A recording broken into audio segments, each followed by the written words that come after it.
আমার পরে একজন নবী আসবে যার নাম হবে আহমদ। আহমদ বড় বিশ্বস্ত।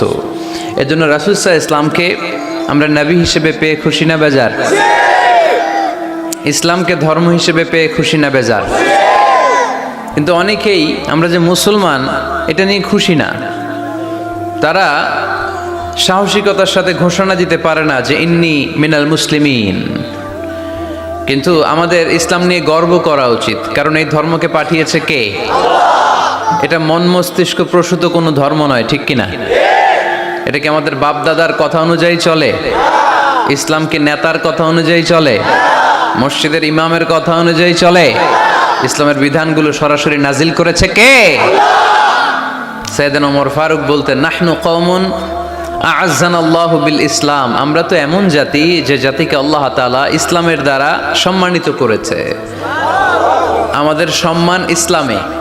আমাদের সম্মান কোথায়? ফাইন ইবতাগাইনাল ইজ্জাতা বিগাইরিহি আযাল্লানাল্লাহ। ইসলাম রেখে দিয়ে অন্য কোথাও যদি আমরা সম্মান তালাশ করি তাহলে আমাদেরকে অপমানিত করে ছাড়বে কে? এজন্য আমরা যে মুসলমান এটা বুক ফুলিয়ে বলা যাবে তো? পৃথিবীর সব নবীরা মুসলমান ছিলেন। আল্লাহর দেয়া ধর্মের নাম হচ্ছে ইসলাম, এবং এই ইসলামের বিজয় অবশ্যম্ভাবী। পড়েন সুবহানাল্লাহ। যার প্রমাণ আমরা পত্রপত্রিকা খুললে, ইন্টারনেট ব্রাউজ করলে, BBC news, Al Jazeera news, CNN, cable news নেটওয়ার্কের নিউজ পড়লে আমরা জানতে পারি যে গোটা বিশ্বের বিভিন্ন ধর্মাবলম্বী লোকেরা নিজেদের ধর্ম রেখে দিয়ে তারা কালিমা পড়ে মুসলমান হয়ে যাচ্ছে। খুশি লাগে আপনাদের? আপনারা কি জানেন যে আমরা ইবাদত করি মসজিদে, খ্রিস্টানরা ইবাদত করে কোথায়? গির্জায়, তাই না? গির্জাকে ইংরেজিতে কি বলে জানেন? চার্চ বলে। তো ইউরোপে এবং আমেরিকাতে যে গির্জাগুলো আছে, এই গির্জাগুলো তারা বিক্রি করতে শুরু করে দিয়েছে। এর কারণ খ্রিস্টানরা তাদের গির্জাগুলোতে ইবাদত করতে যায় না। আমরা তো নামাজ 3 ওয়াক্ত পড়ি, 2 ওয়াক্ত বা 5 ওয়াক্ত, 7 দিনে তো একবার হাজিরা দিতে যাই, ঠিক কিনা? তো ওদের এমন দশা যে ওদের গির্জাগুলোতে 1 মাসও যায় না, 6 মাসও একবার যায় না। তো এই গির্জা রাইখা লাভ আছে? লাভ নাই। এই গির্জা ওরা বিক্রি করতে শুরু করেছে, আর ওখানকার মুসলিম কমিউনিটির নেতারা এই সুযোগে এই গির্জাগুলো কম দামে কিনে এটারে মসজিদ বানাইতে শুরু করছে। ইউরোপ আমেরিকাতে আলহামদুলিল্লাহ, আপনারা শুনে খুশি হবেন, ওরা ইসলামিক সেন্টার বলে এগুলোরে। কি বলে? Islamic centre. আমাদের এরকম ইসলামিক সেন্টার করা দরকার, যেখানে দার্স হবে, দার্স, রেগুলার দার্স হবে। এই যে তাফসির মাহফিলগুলো বছরে একবার, গত বছর আসছিলাম এখানে, আবার 1 বছর পরে দেখা, কি শিখলেন কি শিখলেন না, কি বুঝলেন কি বুঝলেন না, আর জানা শোনার সুযোগ হয়েছে নাই। কিন্তু সেন্টার যদি হয়, ওখানে শিশু কিশোরদের আলাদা কোরআন শিক্ষার আসর, আমার বোনদের আলাদা শিক্ষার আসর, বয়স্কদের আলাদা কোরআন শিক্ষার আসর, তারপরে সেখানে হেজামা সেন্টার থাকবে, রুকিয়া সেন্টার থাকবে, তালিম, তাদরিস, তারবিয়ার সব ব্যবস্থাপনা থাকবে। এজন্য সব জায়গায় এরকম সেন্টার থাকার দরকার আছে না নাই?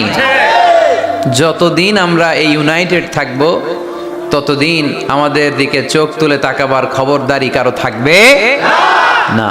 আর ইউনিটি যখন ব্রেক ডাউন করবে, আমরা শতদা বিভক্ত, একজন আরেকজনের গালি দিবে, একজন আরেকজনের কাফের বলবে, তখনই সমাজের সব শান্তি সুখ এগুলো বিনষ্ট হতে চলবে। জোরে বলেন ঠিক কিনা? মুসলিম উম্মার মধ্যে এখন এই সমস্যা, ইউনিটি নাই। We don't have any central leadership. আমাদের কেন্দ্রীয় নেতৃত্ব নাই।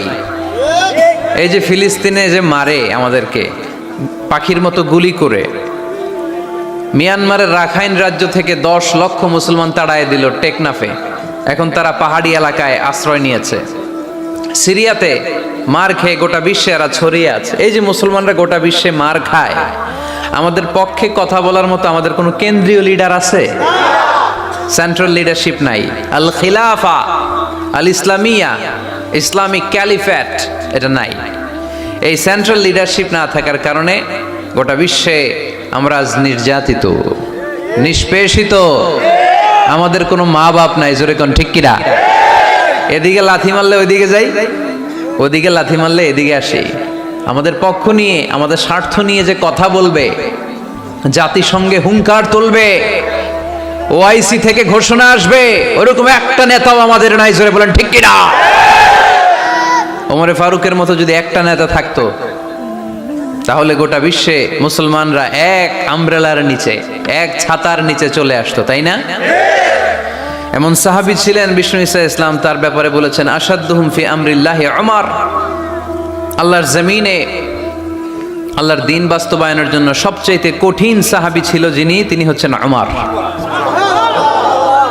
মুনাফিকরা ওমরে ফারুককে দেখে ভয় পেত, খোদ শয়তান ইবলিস ওমরে ফারুককে দেখে ভয় পেত। আলহামদুলিল্লাহ পড়বেন না? বিষ্ণু ঈসা ইসলাম বলতেন, ওমর তুমি যদি এই রাস্তা দিয়ে হাঁটো আর শয়তান তোমারে দেখে, তাহলে শয়তান এই রাস্তা রেখে দিয়ে অন্য রাস্তা দিয়ে হাঁটে।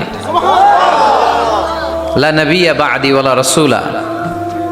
আল্লাহ রাসূল বললেন, আমার পরে কোনো নবীও নাই, রাসূলও নাই, তবে আমার পরে কেউ যদি নবী হতো, ওমর নবী হয়ে যেত।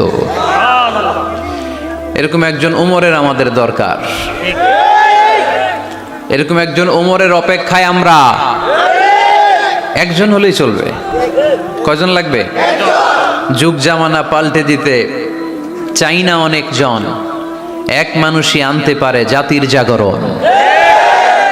এক মানুষই বিপদকালে বাঁচায় কাফেলায়, ক্ষুদ্র ডিঙ্গি বাঁচায় জাহাজ অসীম দরিয়ায়। কয়জন ওমর দরকার? আমরা সেই ওমরের জন্য অপেক্ষা করছি, যার নেতৃত্বে, যেই আল ইমাম আল মাহদি, যার নেতৃত্বে গোটা বিশ্বে শান্তি, সভ্যতা, ভদ্রতা আবার প্রতিষ্ঠিত হবে। এক ছাতার নিচে মুসলমানেরা থাকবে, কেউ কারো ব্যাপারে হৃদয়ে কোনো বিদ্বেষ রাখবে, ঘৃণা রাখবে, কেউ কাউকে গালি দিবে না। এই সুসম্পর্ক, এই ঐক্যের জন্যই ইসলাম।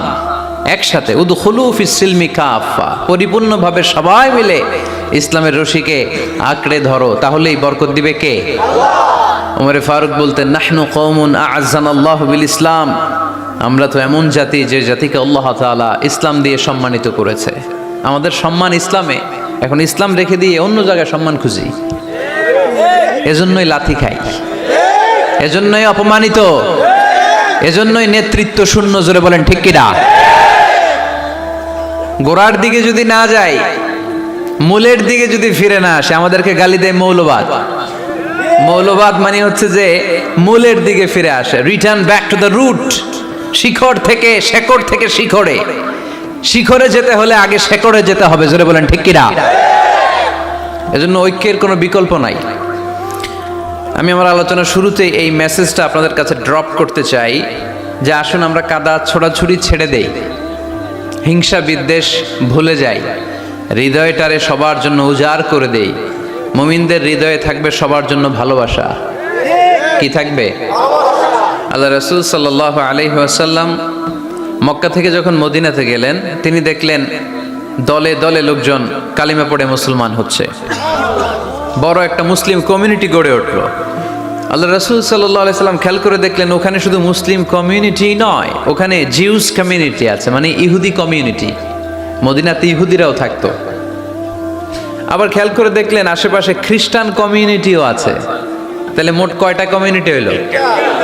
রাসূল সাল্লাল্লাহু আলাইহি সাল্লাম এই তিন দলকে নিয়ে একটা চার্টার করলেন, চার্টার। ইতিহাসে এটা মদিনা চার্টার নামে পরিচিত, মদিনা সনদ। সুবহানাল্লাহ পড়েন। তিন ধর্মের লোক, তিন জাতি একসাথে থাকে, আর আমরা এক বাঙালি এক দেশে থাকতে পারি না। এক দল আরেক দলের বলে তুমি ভারতপন্থী, ওই দল আরেক দলের বলে তুমি পাকিস্তানপন্থী। বাংলাদেশপন্থী কেউ হতে চায় না। আমরা কোন পন্থী? জোরে বলতে হবে। দেশের স্বার্থটারে সামনে নিয়ে আসতে হবে। তো সম্মানিত সুধী, রাসূল সাল্লাল্লাহু আলাইহি ওয়াসাল্লাম ইহুদিদের সাথে বসেছেন। মদিনা চার্টারে যদি তিন ধর্মের লোক থাকে, মানে Muslim community, Zeus community and the Christian community যদি থাকে, তার মানে এই মদিনা সনদের মধ্যে স্বাক্ষর করেছিল তিন কমিউনিটির নেতারা। ইহুদিরাও ছিল, খ্রিস্টানরাও ছিল। তো আল্লাহ রাসূল সাল্লাল্লাহু আলাইহি ওয়াসাল্লাম ইহুদিদের সাথে বসেছেন, চুক্তি করেছেন 10 বছরের লম্বা সময়ের। খ্রিস্টানদের সাথে চুক্তি করেছেন। রাসূল সাল্লাল্লাহু আলাইহি ওয়াসাল্লাম খ্রিস্টানের সাথে বসতে পারে, ইহুদির সাথে বসে সনদ তৈরি করতে পারে, মদিনার সনদ। কিন্তু আমরা মুসলমানের সাথে বসতে পারি, একজন আরেকজনের ছায়া দেখতে পারে না। হিংসা, বিদ্বেষ, জেলাসি, অহংকার, ঠিক কিনা? লা ইয়াদখুলুল জান্নাতা মান কানা ফি কলবিহি হাব্বাতু খারদাল মিনাল কিবর, যার অন্তরে যাররা পরিমাণ অহংকার থাকে সে কশিনকালেও আল্লাহর জান্নাতে প্রবেশ করতে পারবে না। আমরা যেন এই অহংকার থেকে মুক্ত হতে পারি, আমরা যেন ব্রড মাইন্ডেড হতে পারি, আমরা যেন ভিন্ন মতের লোকদেরকে রেসপেক্ট করতে পারি, ভিন্ন মতকেও যেন আমরা সহ্য করতে পারি। আমাদের দেশে এত কাদা ছোড়াছুরি, এত মারামারি কেন জানেন? আমরা ভিন্ন মতকে দমন করতে চাই, ভিন্ন মতকে আমরা স্পেস দিতে চাই না, ফলেই এত ঠেলাঠেলি। এজন্য মতামত বিভিন্ন থাকবে। This is the beauty of Islam, unity in diversity, unity in diversity. ঐক্য হবে বৈচিত্র্যের মাঝে, আমাদেরকে ঐক্য খুঁজতে হবে। এক একজন এক এক চেহারা, এই তুমি কালা হইলা কেন, তুমি খাটো হইলা কেন, তুমি লম্বু কেন, এরকম বললে চলবে? এই মেয়ে তুমি বিএনপি করো কেন, তুমি জামাত ইসলাম করো কেন, সব আওয়ামী লীগ হয়ে যাও, বলা যাবে?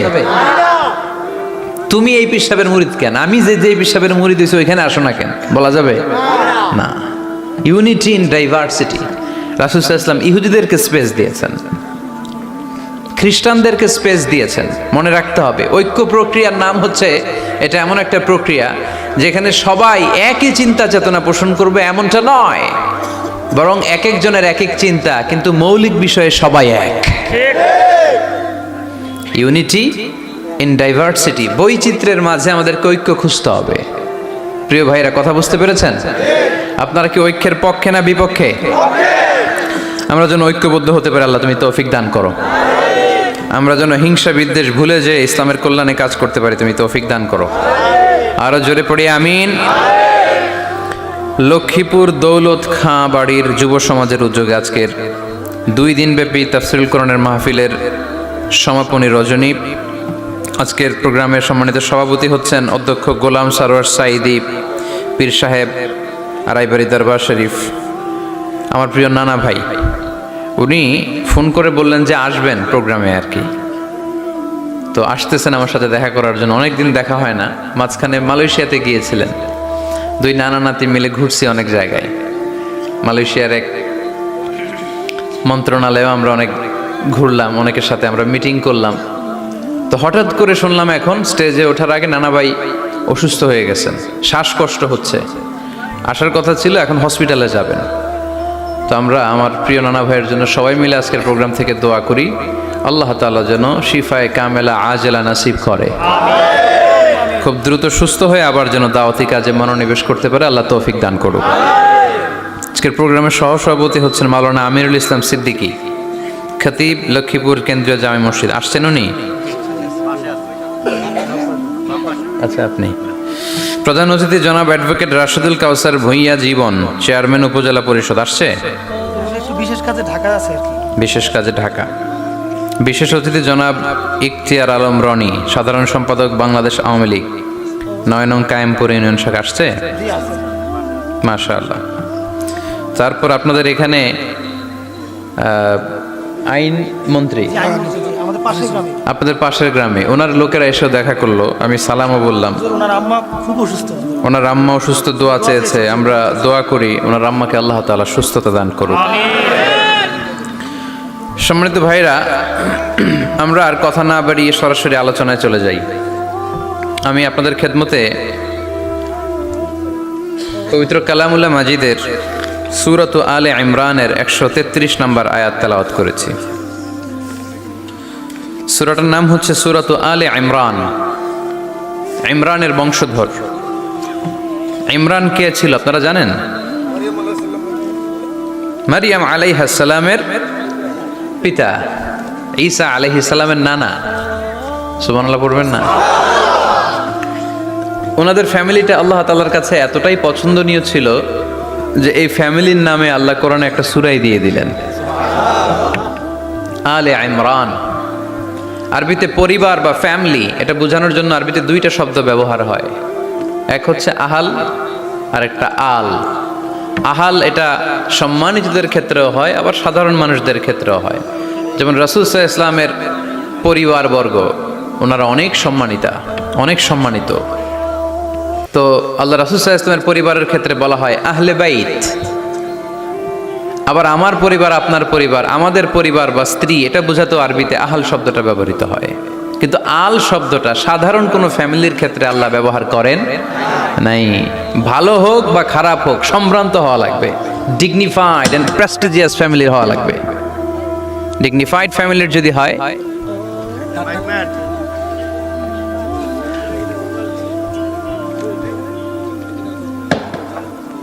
very dignified and prestigious family যদি হয়, হয়েছে এই তো ঠিক হয়ে গেছে, বসো বসো বসে যাও। very dignified and prestigious family যদি হয়, সেক্ষেত্রে আল্লাহ কোরআনে আল বলেছেন। যেমন ইমরানের পরিবারের কথা বোঝাতে যে আল্লাহ বলেছেন আলে ইমরান। দাউদ আলাইহিস সালামের পরিচয় দিতে যে পরিবারের কথা বলতে যে আল্লাহ বলেছেন আলে দাউদ। আবার ফেরাউনের বংশ বা পরিবারের কথা বলতে যে আল্লাহ বলেছেন আলে ফেরাউন।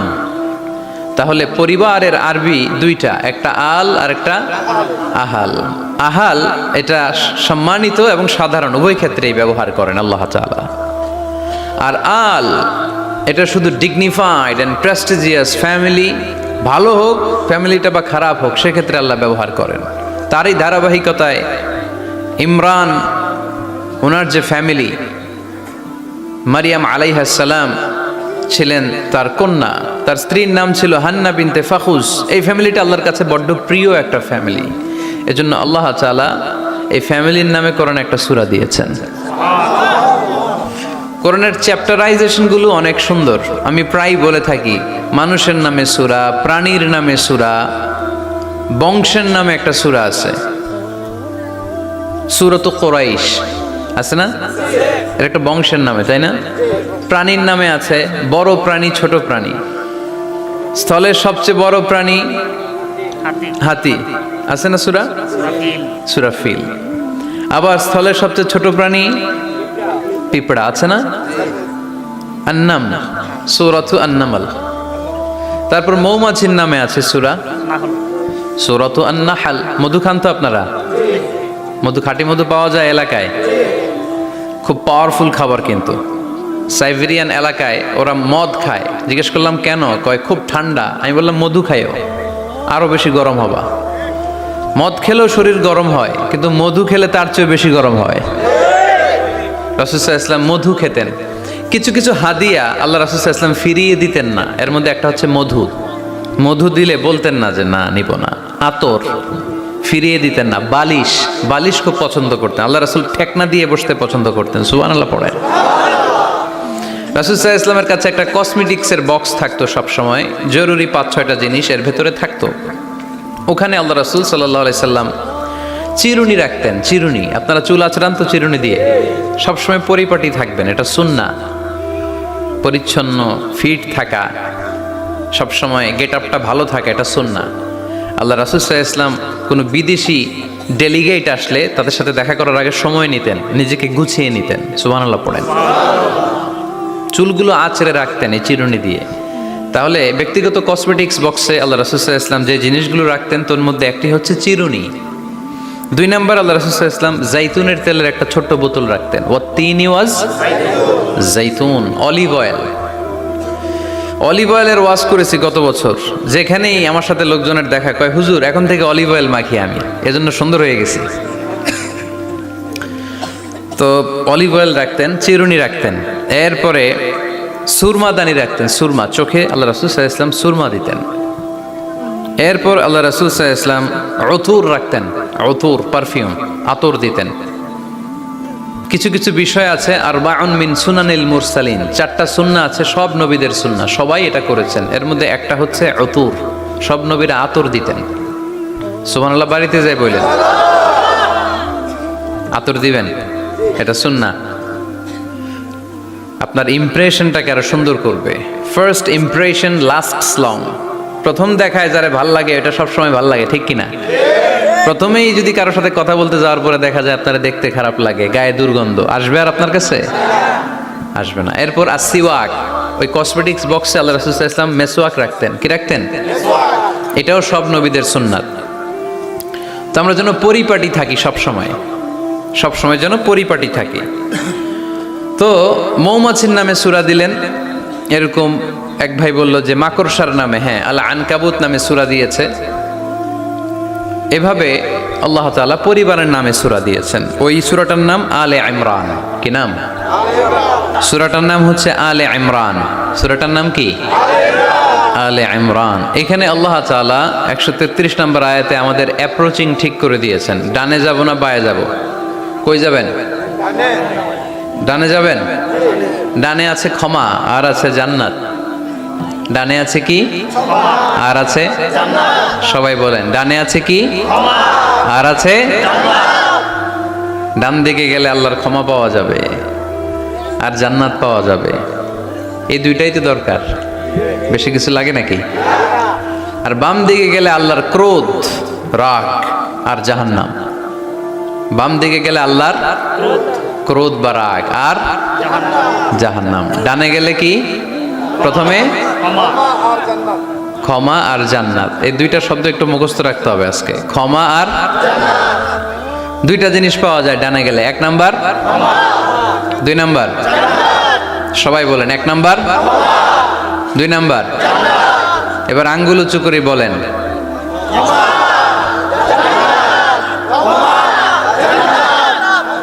মাশাআল্লাহ। তাহলে ডানে গেলে পাওয়া যায় ক্ষমা আর জান্নাত, বায়ে গেলে পাওয়া যায় আল্লাহর ক্রোধ বা রাগ আর জাহান্নাম। নাও দ্য ডিসিশন ইজ ইয়োর্স। সিদ্ধান্ত আপনাদের। Wire to go, wire two approach and wire two proceed, wire to move on. কোন দিকে যাবেন? এই কয়েকজনের সিদ্ধান্ত ডানে, বাকিদের? আপনাদেরও ডানে। যারা দাঁড়ায় আছেন তাহলে আওয়াজ করে বলতে হবে, ছুটবো কোথায়? ডানে না বায়ে? আল্লাহ এটাই বলেছেন, ওয়াসারিউ ইলা মাগফিরাতিম মির রাব্বিকুম ওয়া জান্নাতিন আরদুহাস সামাওয়াতু ওয়াল আরদ। ছোট, সারিউ মানে ছোট। যারা আলেম আছেন তারা জানেন সারিউ মানে কি? ছোট। ধাবিত হও ইলা মাগফিরাতিম মির রাব্বিকুম, তোমার রবের পক্ষ থেকে ক্ষমার দিকে, ওয়া জান্নাতিন আর এমন জান্নাতের দিকে, আরদুহাস সামাওয়াতু ওয়াল আরদ, যে জান্নাতের বিস্তৃতি হচ্ছে আকাশ জমিন বিস্তৃত। পড়েন সুবহানাল্লাহ। তাহলে আল্লাহ ডান দিকে ছুটতে বললেন, ক্ষমার দিকে ছোট, জান্নাতের দিকে ছোট। ক্ষমা লাভের প্রতিযোগিতা করো, জান্নাত লাভের প্রতিযোগিতা করো। কিন্তু আমরা কি ক্ষমা আর জান্নাত লাভের প্রতিযোগিতা করি? আমরা কি ভালো কাজের প্রতিযোগিতা করি? আল্লাহ বললেন ফাস্তাবিকুল খায়রাত, ভালো কাজের জন্য প্রতিযোগিতা করো। আমরাও প্রতিযোগিতা করি খারাপ কাজের, তাই না? দুনিয়া কামানোর প্রতিযোগিতা করি আমরা। কি করে বেশি অর্থ উপার্জন করে যায়, হালাল পন্থায় হোক বা হারাম পন্থায় হোক, টাকা কামানোর প্রতিযোগিতা আছে না নাই? ক্ষমতার দাপট দেখিয়ে লড়াইয়ে টিকে থাকার প্রতিযোগিতা করি আমরা। জোরে কোন ঠিক কিনা? আমরা প্রাসাদ বানানোর প্রতিযোগিতা করি, আমরা বিশ্ব সুন্দরীর প্রতিযোগিতা করি, আমরা প্রতিযোগিতা করি কে হবে মাসুদ রানা। এটাও জানেন আপনারা? কে হবে সৎ মানুষ, কে হবে আদর্শ বাংলাদেশী, এরকম প্রতিযোগিতা আছে। সবাই কি হইতে চায়? মাসুদ রানা। বিশ্ব সুন্দরীর প্রতিযোগিতা, মাসুদ রানার প্রতিযোগিতা, টাকা কামানোর প্রতিযোগিতা, ক্ষমতার লড়াইয়ে টিকে থাকার প্রতিযোগিতা। কিন্তু আল্লাহ বললেন নো, ফাস্তাবিকুল খায়রাত, ভালো কাজের প্রতিযোগিতা করো। আল্লাহ বুঝাতে চাইলেন দুনিয়ার ক্ষণস্থায়ী প্রতিযোগিতায় নেমে সময় নষ্ট করো না, ভালো কাজের প্রতিযোগিতা করো। আর ক্ষমার জান্নাত লাভের জন্য ছোট। এটা এমন জান্নাত যেই জান্নাতটা আকাশ জমিন বিস্তৃত। সুবহানাল্লাহ। ওয়াসারিউ ইলা মাগফিরাতিম মির রাব্বিকুম ওয়া জান্নাতিন আরদুহাস সামাওয়াতু ওয়াল আরদ উইদ্দাত লিল মুত্তাকিন। সুবহানাল্লাহ পড়েন। ও আমার গোলামেরা, আমার বান্দারা, ছোট, দৌড়াও, জান্নাতের দিকে দৌড়াও, ক্ষমার দিকে দৌড়াও। ক্ষমা অর্জনের জন্য প্রতিযোগিতা করো, জান্নাত লাভের প্রতিযোগিতা করো। এমন জান্নাত আরদুহাস সামাওয়াতু ওয়াল আরদ, যেই জান্নাত আকাশ জমিন পর্যন্ত বিস্তৃত, বিশাল জান্নাত। জান্নাতে কি ধাক্কাধাক্কি আছে? ঠেলাঠেলি, জায়গা নিয়ে মারামারি? আমাদের বাংলাদেশে জায়গা নিয়ে মারামারি আছে না নাই? কোর্ট পর্যন্ত গড়ায়, তাই না? সামান্য 1 বিঘা জায়গার জন্য কোথায় চলে যায়?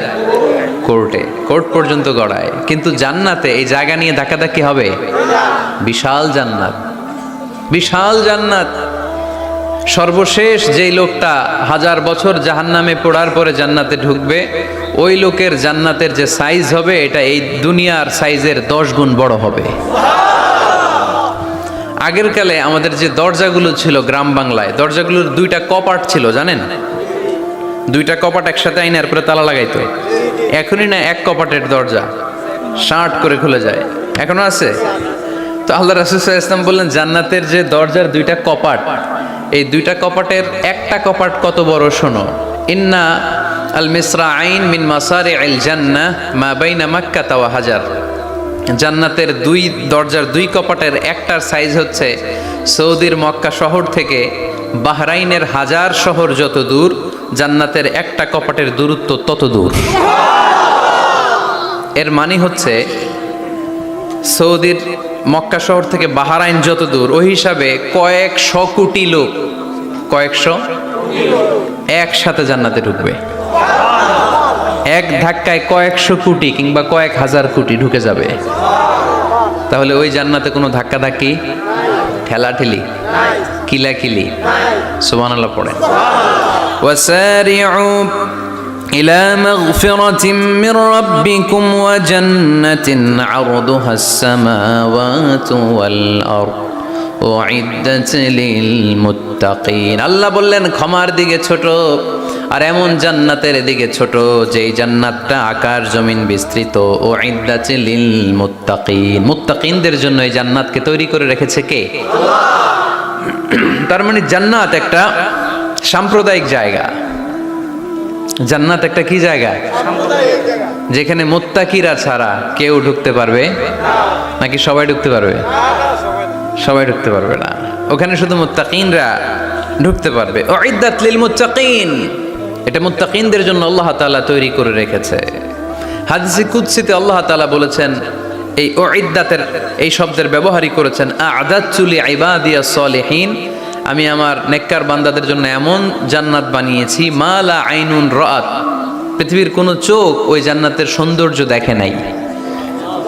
ওয়ালা উযুনুন সামিআত, পৃথিবীর কোনো কান জান্নাতের কোনো সুন্দর শব্দের আওয়াজ শুনে নাই। ওয়ালা খাতারা আলা কলবি বাশার, মানুষ কল্পনাও করতে পারবে না যে জান্নাত কত সুন্দর। সুবহানাল্লাহ, সুবহানাল্লাহ আর আসতে পড়েন। আল্লাহ বললেন উইদ্দাত লিল মুত্তাকিন, আমি আমার মুত্তাকিন বান্দাদের জন্য তৈরি করেছি। মুত্তাকিরা ছাড়া কেউ জান্নাতে প্রবেশ করতে পারবে নাকি?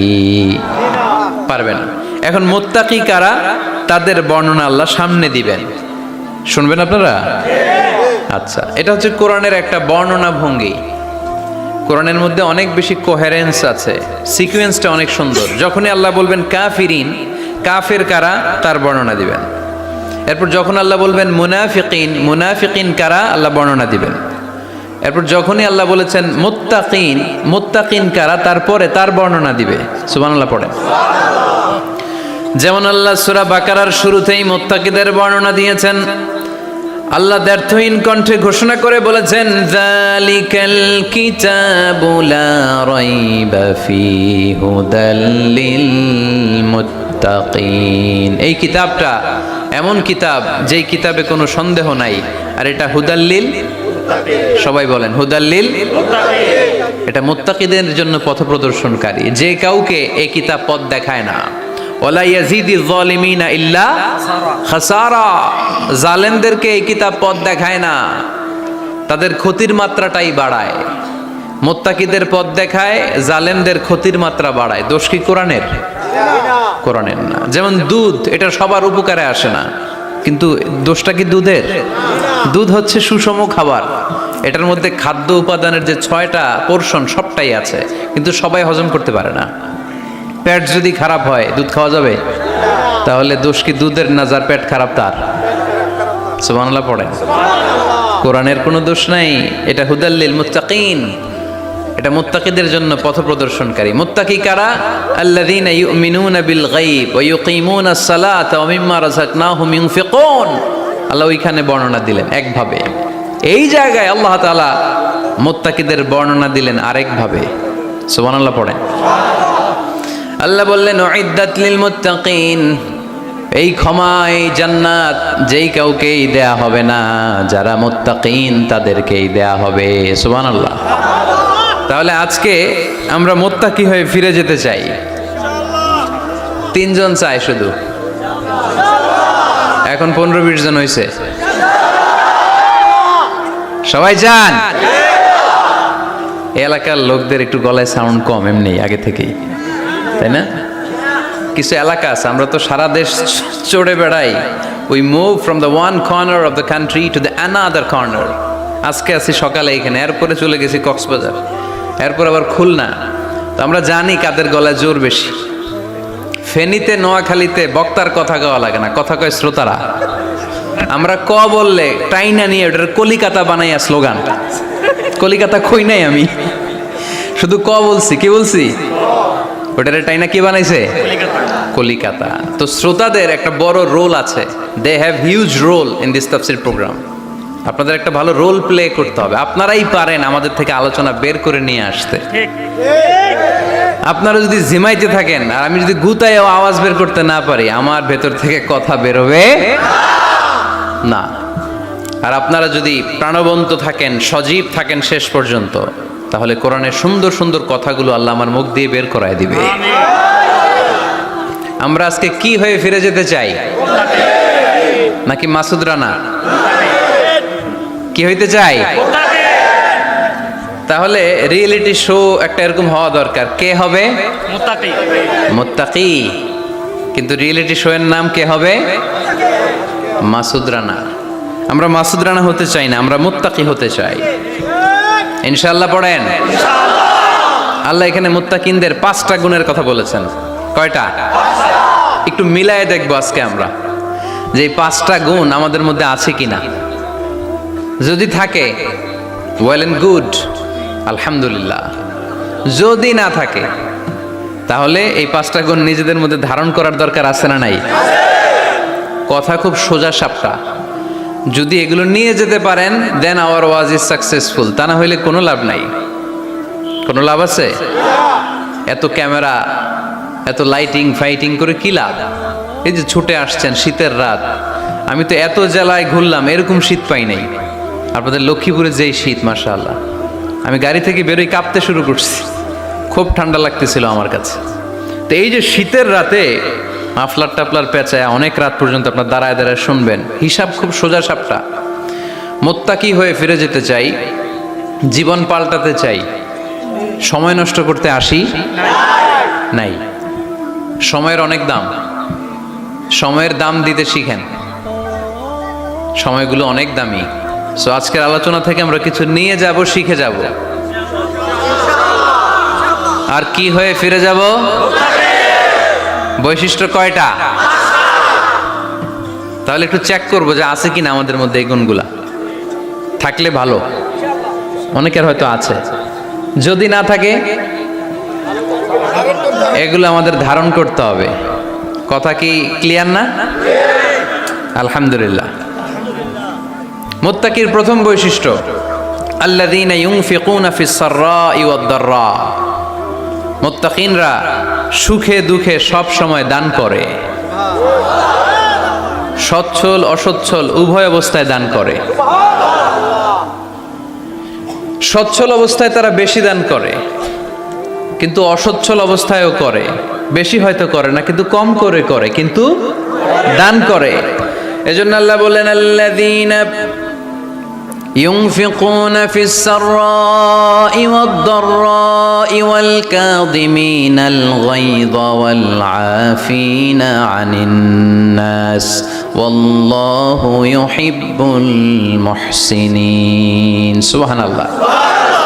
আমার মুত্তাকি বান্দাদের প্রথম বৈশিষ্ট্য ইউনফিকুনা ফিস সাররাই ওয়াদ দাররা, সুখে দুঃখে সচ্ছল কিংবা অসচ্ছল যে অবস্থায় থাকুক না কেন তারা আমার রাস্তায় দান করে। দান করলে খুশি হয়ে যায় কে? আল্লাহ। সাদাকা করলে আপনারে পছন্দ করবে কে? আল্লাহ। যাকাত দিলে পছন্দ করে কে? আল্লাহ। দে যাকাত, দে যাকাত তোরা দে রে যাকাত, দে যাকাত, দে যাকাত তোরা দে রে যাকাত, তোর দিল খুলবে পরে আগে খুলুক হাত, দে যাকাত, দে যাকাত তোরা দে রে যাকাত। পড়েন আমিন। দিল পরে খুলবে, আগে হাত খুলতে হবে। উপরের হাত নিচের হাতের চাইতে সেরা। যে ব্যক্তি নেয় তারে আল্লাহ পছন্দ করে না, যে ব্যক্তি দেয় তারে ভালোবাসে কে? আল্লাযীনা ইউনফিকুনা ফিস সাররাই ওয়াদ দাররা, আমার মুত্তাকি বান্দারা সুখে দুঃখে সচ্ছল অসচ্ছল উভয় অবস্থায় আমার রাস্তায় দান করে। তার মানে মুত্তাকি যদি নিজেকে মুত্তাকি হিসেবে এস্টাবলিশ করতে চান, দান করার ধারাবাহিকতাটা অব্যাহত রাখতে হবে, থামানো যাবে না। একটা সময় ভালো যাচ্ছে আমার, বেশি করে দিচ্ছি, আবার সময় খারাপ যাচ্ছে, কম করে দিব, কিন্তু দিব। দেওয়ার ধারাবাহিকতা থামানো যাবে? কেউ এসে আপনার কাছে চাচ্ছে, এই যে আপনি দিতে পারতেছেন, এই তৌফিকটা দিল কে? প্রাইভেট কারে চড়ে চড়ে আপনি ঘুরে বেড়ান, জ্যামে গাড়ি আটকালে গ্লাসে এসে নক করে, পথবঞ্চিত শিশুরা আহা খেতে পায় না, বৃষ্টিতে ভিজে ভাঙ্গা একটা থালা নিয়ে স্যার 2টা টাকা দেন, অনেকে ধমক দিয়ে তাড়িয়ে দেয়। এই যে আপনি ধমক দিছেন, ওরে প্রাইভেট কারে বসাইতে পারে কে? আপনার হাতে ভাঙ্গা থালা দিয়ে রাজপথে নামায় দিতে পারে কে? এজন্য আল্লাহ বললেন, আমি দেয়ার মালিক, তুমি দাও, তুমি দিলে তোমার হাত আমি ভরে দেব। আল্লাহু আকবার। মদিনার জমিনে সবচাইতে গরিব সাহাবীর নাম ছিল সৈয়দনা বেলাল আল হাবাসী রাদিয়াল্লাহু তাআলা আনহু। বিশ্বনবীর খাস মুয়াজ্জিন, ইথিওপিয়া থেকে ইসলামের সুশীতল ছোঁয়ায় এসে মদিনায় বিশ্বনবীর হাতে হাত রেখে কালিমা পড়ে মুসলমান হয়েছে। দেখতে ছিল কুচকুচে কালো, কিন্তু হৃদয়টা ছিল সাদা। মদিনার সবচাইতে গরিব সাহাবী। লজ্জাস্থান ঢাকার মতো একটা লুঙ্গি ছিল, এছাড়া আর কিছু ছিল না। শুধু আমাদের লজ্জাস্থান ঢাকার মতো একটা লুঙ্গি আছে, আর কিছু নাই। এরকম কে কে আছেন? হাত তোলেন। কেউ নাই। তার মানে আল্লাহ আমাদের অনেক দিয়েছে, ঠিক কিনা? মদিনার সবচেয়ে গরিব সাহাবীর নাম বেলাল রাদিয়াল্লাহু তাআলা আনহু। লজ্জাস্থানটা ঢাকার কাপড় ছাড়া তার কিছু ছিল না। ওই বেলাল রাদিয়াল্লাহু তাআলা আনহুকে ডেকে বিশ্বনবী বললেন, আনফিক ইয়া বেলাল, ও বেলাল তুমিও আল্লাহর রাস্তায় দান করো। সুবহানাল্লাহ।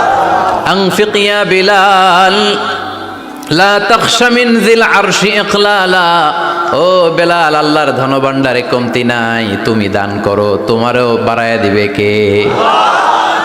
যে বেলাল রাদিয়াল্লাহু তাআলা আনহু লুঙ্গিটা পরা ছাড়া আর কোনো সম্পদই ছিল না, এই লুঙ্গিটাই সম্পদ, আর কিচ্ছু নেই। ওই বেলালকে বিষ্ণু বলেছেন, দান করো বেলাল, কিপটামি করো না। যে রবের সন্তুষ্টির জন্য তুমি দান করবা, ওই রবের কোনো কমতি নাই, ঘাটতি নাই। গোটা বিশ্বের সবার সব ডিমান্ড পূরণ করে দিল, যার যত চাহিদা সব দিয়ে দিল, আমার আল্লাহর ধনভাণ্ডারের 1 ইঞ্চিও কমবে না।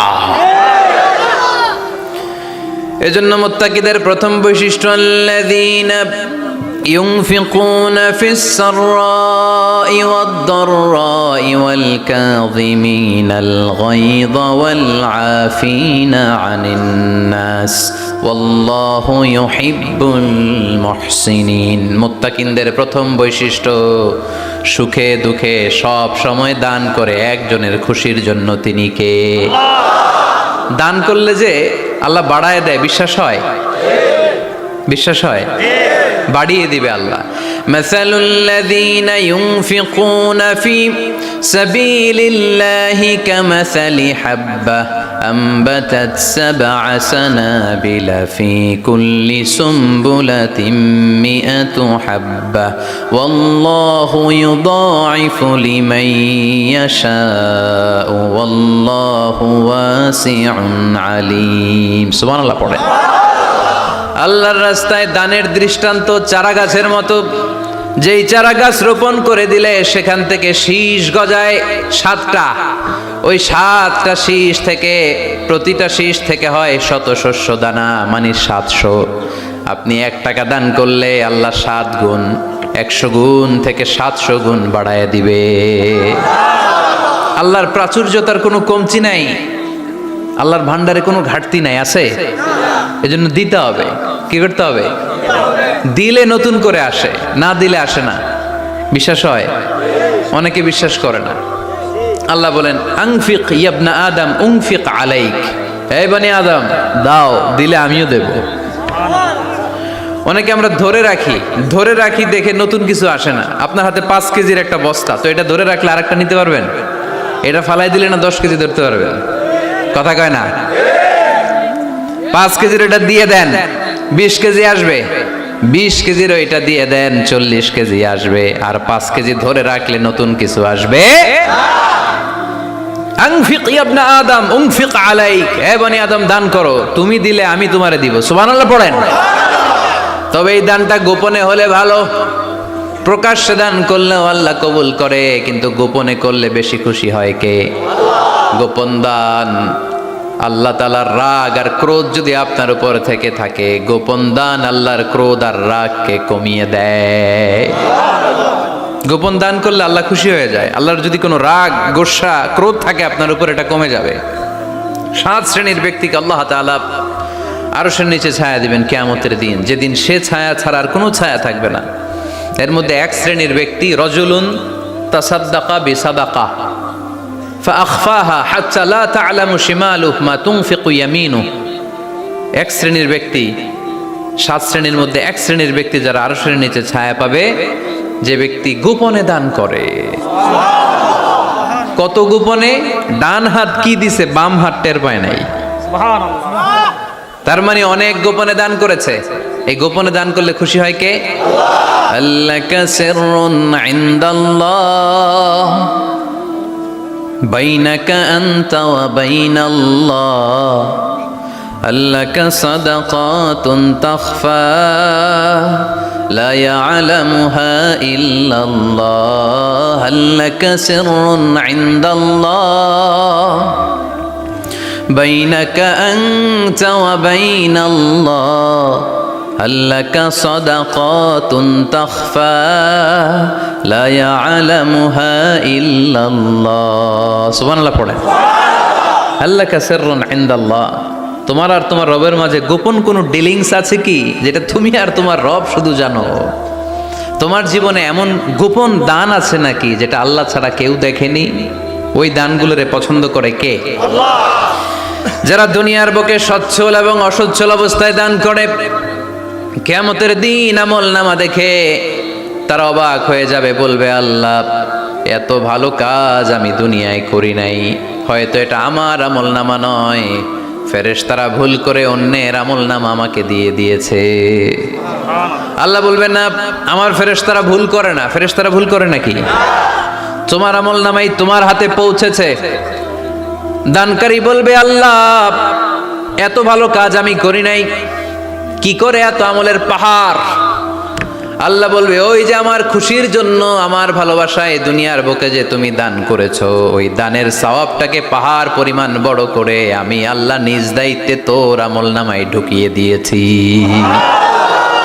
সেই বুখারীর বর্ণনা, কামা ইউরাব্বি আহাদুকুম ফুলুয়াহু, তোমরা তোমাদের গাভী যেমনে পালো। বাছুর পালন কারা কারা দেখি লক্ষ্মীপুরে? মাশাআল্লাহ, অনেক গরু টরু আছে তো এলাকায়। ছাগল পালন কারা কারা? ওট পালন কারা কারা দেখি? ওট নাই তো আল্লাহ রাসূল সাল্লাল্লাহু আলাইহি ওয়াসাল্লাম বললেন তোমরা যেমনি ওটের বাচ্চা পালো, বাছুর পালো, পেলে পোষে যেমনি বড় করো, তোমার ওই ছোট্ট দান, ওই দানটা যেহেতু আমার খুশির জন্য দিয়েছিলা, ওইটারে আমি পালছি। তোমরা যেমনি বাছুর পালছো, আমি আল্লাহ তোমার ছোট্ট দানের সওয়াবটাকে পেলেছি, পেলে পুষে ইয়া বড় উহুদ পাহাড়ের সমান করে এরপরে তোমার আমল নামায় উঠাইয়া দিছি। তাহলে মুত্তাকি বান্দার প্রথম গুণ, তারা দান করে। ইউনফিকুনা ফিস সাররা। লক্ষ্মীপুরের ভাইয়েরা খেয়াল করে শুনেন, মুত্তাকি বান্দাদের প্রথম গুণ, সুখে থাকি আর দুঃখে থাকি আল্লাহর রাস্তায় দান করব আমরা, ঠিক কিনা? সর্বাবস্থায় দান করতে হবে। ফিস সাররা, সুখের সময়ও করব, ফিদ দাররা, দুঃখের সময়ও করব। সুখের সময় যদি আমি বছরে 10,000 টাকা দান করি, দুঃখের সময় 10 টাকা তো দিতে পারবো। কথা বুঝে নাই বোধহয়। কষ্টের সময় অল্প দিব, কিন্তু দেয়ার ধারাবাহিকতাটা আমরা চালিয়ে যাব। পারা যাবে? তাহলে মুত্তাকিদের প্রথম গুণ, আল্লাযীনা ইউনফিকুনা ফিস সাররাই ওয়াদ দাররাই ওয়াল কাযিমিনাল গায়যা ওয়াল আফিনা আনিন নাস ওয়াল্লাহু ইউহিব্বুল মুহসিনিন। মুত্তাকিনদের প্রথম গুণ, সুখে দুঃখে মুত্তাকিরা আল্লাহর রাস্তায় দান করে। এটা বোঝা গেছে না? মনে থাকবে কতক্ষণ? হ্যাঁ, কাল কি ভুলে যাবে আজীবন? হ্যাঁ, আজীবন মনে থাকবে। মনের কান দিয়ে শুনতে হবে। এই কান না, মনেও একটা কান আছে, ওই কান দিয়ে শুনলে ভুলবেন না। তাহলে মুত্তাকিদের প্রথম বৈশিষ্ট্য, যেহেতু আমরা মুত্তাকি হয়ে ফিরে যেতে চাই, মুত্তাকিদের প্রথম বৈশিষ্ট্য আমরা জানলাম, যারা সুখে দুঃখে কি করে? দান করলে বাড়ায় দেয় কে? ধৈর্য রাখলে নতুন কিছু পাওয়া যায়? ওটা ছেড়ে দেন, ওটা দিয়ে দেন, তাহলে নতুন কিছুর ব্যবস্থা করবে কে? তাহলে এটা বুঝে ফেলছেন না? হজম হয়েছে? হজম, এটার হজম করে ফেলেন। হয়ে গেছে গা? আচ্ছা, এবার আল্লাহ বললেন মুত্তাকিনদের 2 নাম্বার বৈশিষ্ট্য, ওয়াল কাযিমিনাল গায়যা। মুত্তাকি বান্দারা তাদের রাগকে হজম করে, রাগ সংবরণ করে, ক্রোধকে নিয়ন্ত্রণ করে। সুবহানাল্লাহ পড়েন। এইবার আসছে কঠিন ওয়াজ। এবার একজনকে, হুজুর এটাই তো পারি না, এটাই তো পারি না, এটা পারতে হবে আপনাকে মুত্তাকি হতে চাইলে। ওয়াল কাযিমিনাল গায়য, মুত্তাকিনরা নিজেদের রাগকে সংবরণ করে, রাগ হজম করে, রাগের সময় নিজের উপর নিয়ন্ত্রণ রাখে। আমাদের অনেকের অনেক রাগ, এত রাগ, রাগের সময় হিতাহিত জ্ঞান থাকে না। এরকম আছে না নাই? রাগ কিন্তু অনেক ভয়ঙ্কর, জানেন? রাগ বেশি কার কার? লক্ষ্মীপুরের দেখি তো, খাইছে আছে তো দেখি, 3-4 জনের রাগ আছে না? বাকি সব আল্লাহর ওলি। লক্ষ্মীপুরের ঘরে ঘরে রাগ? আচ্ছা, লক্ষ্মীপুরের মানুষ অনেক ভদ্র, শান্তশিষ্ট, রাগ টাগ নাই। হ্যাঁ, বাঙ্গালায় তো এই রাগ ভয়ঙ্কর। এটা রাগ কিন্তু ভয়ঙ্কর। মানুষ যখন রাগ করে তখন তার হিতাহিত জ্ঞান থাকে, কি করে কি বলে সে জানে। পৃথিবীর সবাই আমরা রাগী, কেউ কম কেউ বেশি। এটা ভেরি ন্যাচারাল। আমাদের দেহে একটা হরমোন আছে, অ্যাড্রেনালিন বলে আর কি এটাকে। Adrenaline hormone triggers up your bodies fight response. এটা যখন নিঃসরিত হয় দেহ থেকে, আপনার বডি তখন ফাইট করতে মনে চায়। কোপায়ালামো, মাইরালামো তরে, হোতায়ালামো অক করে, এরকম একটা অ্যাটিটিউড চলে আসে না? এটা ন্যাচারাল। এই অ্যাড্রেনালিন হরমোন যখন নিঃসরিত হয়, এটা আপনার ফাইট রেসপন্সকে ট্রিগার আপ করে। তখন আপনার দেহ খুব উত্তেজিত, ফাইট করতে মনে চায়, এখনই ধরি ওরে। আছে না নাই? তবে এটা ভালো কাজে লাগাইতে হবে। রাগটা পারা যাবে না। রাগ কিন্তু খুব ভয়ঙ্কর। এই রাগের শারীরিক মানসিক অনেক ক্ষতি আছে। হার্ট অ্যাটাক করে অনেকে রাগে, স্ট্রোক করে ফেলে। রাগ হচ্ছে অনেকটা ঝড়ের মতো। কিসের মতো? ঝড় যেমনি একদিক থেকে এসে সব লন্ড ভন্ড করে দিয়ে অন্য দিক দিয়ে ছুটে চলে যায়, যখন ঝড়টা হয় তখনও তো টের পাওয়া যায় না। রাগও তেমন। যখন রাগটা আসে, কি যে করে ফেলছি তখন বোঝা যায় না। রাগ চলে যাওয়ার পরে, মাথা ঠান্ডা হওয়ার পরে তখন বোঝা যায়, হায় রে এটা কি করলাম। রাগের সময় দিয়ে দিছে তালাক। রাগের সময় কি করছে? রাগ যখন শেষ তখন কয় হায় হায় বউ তুমি তো আমার কৈতরি। মারামারি হয়, সম্পর্কের অবনতি হয়, স্বামী স্ত্রীর সম্পর্কের বিচ্ছেদ ঘটে, বাবা ছেলের সাথে রাগ করে না? বাপে কয় দিমু না তোরে, কিচ্ছু দিমু না। পোলায় কয় দিবা না কে? বাপে কয় দিলাম না। পোলায় কয় মারলাম তোমারে। বাপে কয় তোরে ত্যায্য করলাম। পোলা কয় কোপ দিলাম। আছে না নাই? শুনবেন এরকম বাবা ছেলে হতাহতের ঘটনা, হাজব্যান্ড ওয়াইফ ডিভোর্স পর্যন্ত গড়ায়, বন্ধু বন্ধুর সম্পর্ক নষ্ট হয় এই রাগের কারণে। দেখছেন আল্লাহ যেখানে যত ফোঁটা দেয়া দরকার ওই জায়গায় অত ফোঁটা দেয়, এটার নাম ইসলাম। এজন্য আল্লাহ বললেন মুত্তাকিদের 2 নাম্বার গুণ আল কাযিমিনাল গায়জ। মুত্তাকিনরা রাগকে সংবরণ করে, তারা অল্পতে চটে যায় না, তারা হট টেম্পার্ড না, তারা বুঝে শুনে কাজ করে, নিজের ক্রোধ আর রাগকে সংবরণ করতে জানে। সুবহানাল্লাহ পড়েন।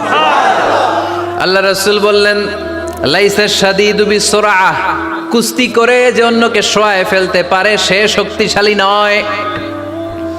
ইন্নামা শাদীদুল্লাযী ইয়ামলিকু নাফসাহু ইনদাল গাদাব, রাগের সময় যেই ব্যক্তি নিজের উপর নিয়ন্ত্রণ রাখতে পারে আল্লাহর কাছে সেই হলো শক্তিশালী।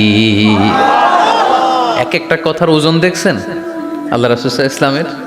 লাইসা শাদীদু বিসুরআহ, যে কুস্তি খেলতে পারে ভালো সে শক্তিশালী না, বরং ইন্নামা শাদীদুল্লাযী ইয়ামলিকু নাফসাহু ইনদাল গাদাব, রাগের সময় যে নিজেকে নিয়ন্ত্রণ করতে পারে সেই শক্তিশালী। সুবহানাল্লাহ পড়া। এজন্য আমি মুত্তাকি হমু হুজুর। হুজুর আজকের ওয়াজ শুনে আমি মুত্তাকি, শুধু হাত তুলে মুত্তাকি বললে হবে? রাগ নিয়ন্ত্রণের, রাগ কন্ট্রোল করার অভ্যেস নিজের মধ্যে জাগ্রত করতে হবে, ঠিক কিনা? এক সাহাবী এসে বললেন ইয়া রাসূলুল্লাহ আউসিনি ইয়া রাসূলুল্লাহ, আমারে কিছু নসিহত করেন, নসিহত করেন। বিশ্বনবী বললেন লা তাগদাবু, সাহাবী তুমি রেগে যেও না। সাহাবী বললেন নবী আবার ওসিয়ত করেন। বিশ্বনবী বললেন তুমি রেগে যেও না। সাহাবী বললেন শুনলাম তো এটা, আরেকটা কিছু কন। বিশ্বনবী বললেন রেগে যেও না। রাদ্দাদা মিরারান, বারবার যতবার সাহাবী বিশ্বনবীর কাছে নসিহত চাইলেন, বিশ্বনবী একটা নসিহতই করলেন, রেগে যেও না। কারণ রেগে গেলেন তো হেরে গেলেন। রেগে গেলেন তো হেরে গেলেন। ওরা আপনারে রাগাতে চাইবে, আপনি ঝগড়া করতে চান না, ওরা আপনারে পায়ে পাড়া দিয়ে ঝগড়ায় নামাতে চাইবে। চিল্লা এখন ঠিক কিনা? ওরা পায়ে পাড়া দিয়ে ঝগড়া করবে, ওরা আপনারে অলওয়েজ পোক করবে, ওরা আপনারে হট টেম্পার্ড বানাতে চাবে, আপনারে অস্থির করে দিতে চাবে। কিন্তু ফর্মুলা আমাদের ভালো জানা আছে। আমরা কোরআন থেকে ফর্মুলা নিয়ে চলি, মানব রচিত কোনো ফর্মুলায় আমরা চলি না। জোরে বলেন ঠিক কিনা? মুত্তাকিনদের 2 নাম্বার বৈশিষ্ট্য ওয়াল কাযিমিনাল গায়জ, মুমিনরা নিজেদের রাগকে নিয়ন্ত্রণ করে। রাগ নাইকার, ক্ষোভ নাইকার, কিন্তু মুমিনরা মুত্তাকিনরা চাইলে রাগ দেখায় না, তারা রাগকে কি করে? পারবেন পারবেন ইনশাআল্লাহ। আজকে থেকে ভাবির আর বকবেন না তো, ঝগড়া করবেন না তো, ছেলে মেয়েদের উপর উত্তেজিত হবেন না তো, হ্যাঁ রাগারাগি করবেন? মনে থাকবে তো? আল্লাহ রাসূল সাল্লাল্লাহু আলাইহি ওয়াসাল্লাম কখনোই রাখতেন না। সুবহানাল্লাহ নাই? আল্লাহ রাসূল সাল্লাল্লাহু আলাইহি ওয়াসাল্লাম কখনোই, ওনার সাথে কেউ খারাপ আচরণ করলে উনি রাখতেন না। ওনাকে অত্যাচার করা হয়েছে তিনি রাখতেন না, জুলুম করা হয়েছে তিনি রেগে যেতেন না। রাসূল সাল্লাল্লাহু আলাইহি ওয়াসাল্লাম মক্কায় যখন নামাজ পড়তেন, উটের পচা নাড়ি ভুঁড়ি আল্লাহ রাসূল সাল্লাল্লাহু আলাইহি ওয়াসাল্লাম ঘাড়ে আর পিঠের উপর চাপিয়ে দেয়া হতো। আমাদের কার কার পিঠের উপর নামাজ অবস্থায় উটের বা গরুর নাড়ি ভুঁড়ি চাপায়া দেয়া হয়েছে এলাকায়? আছে কেউ? নাই। তায়েফের ময়দানে আল্লাহ রাসূল সাল্লাল্লাহু আলাইহি ওয়াসাল্লাম দাওয়াত দিতে গেলেন, নিজের লাভের জন্য না তায়েফবাসীদের লাভের জন্য? খেয়ে না খেয়ে দিন প্রচারের কাজে নিজেকে দিয়েছ বিলিয়ে, তায়েফের কাফিরেরা চিনল না সে আলো, দুষ্ট ছেলেদের পিছু দিল লেলিয়ে, পাথরের আঘাতে ক্ষত বিক্ষত হয়ে সারা শরীর থেকে রক্ত ঝরে, হে রাসূল তোমাকে ভুলি আমি কেমন করে, হাজার ব্যথা বেদনার পরে। ফিরে আসনি তুমি আপন ঘরে, দিনের আলো তুমি ছড়িয়ে দিতে, চলে গেলে মদিনায় মক্কা ছেড়ে। হে রাসূল তোমাকে ভুলি আমি কেমন করে, হে রাসূল তোমাকে ভুলি আমি কেমন করে। ঠিক কিনা? তাইফের ময়দানে রক্তাক্ত হলেন তিনটা জায়গায়, দেখে এসেছি আমি। এখানে আহত করা হলো, আবার উঠে দাঁড়ালেন, আবার পাথর মারা হলো। কোন গায়ে পাথর মেরেছো তোমরা? এরকম সুন্দর শরীর পৃথিবীর কোনো দ্বিতীয় মানুষের ছিল নাকি? এত সুশ্রী মানুষ, শুভ্র মানুষ, পরিচ্ছন্ন মানুষ দুনিয়াতে দ্বিতীয়টা ছিল না। এত নুরানি চেহারার মানুষ পৃথিবীতে দ্বিতীয়টা নাই। এই মহানবীকে ওরা পিটিয়ে রক্তাক্ত করেছে, পাথর মেরে রক্তাক্ত করেছে। 3 বার গেছি ওদের লাভের জন্য, ওরা আমারে মারলো। আহা, তারপরও রাসূল সাল্লাল্লাহু আলাইহি ওয়াসাল্লাম কি রেগে গিয়েছেন? কারণ রেগে গেলেন তো হেরে গেলেন। কোনোভাবে রাসূল সাল্লাল্লাহু আলাইহি ওয়াসাল্লাম রাখতেন না। নিজের উপর অত্যাচার আসলে রাসূল সাল্লাল্লাহু আলাইহি ওয়াসাল্লাম রাগেন নাই।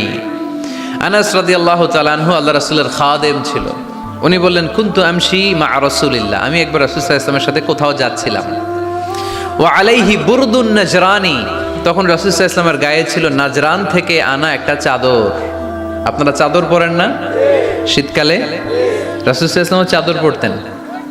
রাসূল সাল্লাল্লাহু আলাইহি ওয়াসাল্লাম নাজরান দেশ থেকে আনা একটা চাদর পরেছেন, গলিজুল হাশিয়া, যেই চাদরের এই কর্নারের ডিজাইনটা ছিল খসখসে। কি ছিল? হঠাৎ এক বেদুইন এসে রাসূল সাল্লাল্লাহু আলাইহি ওয়াসাল্লামের চাদর ধরে টান দিল।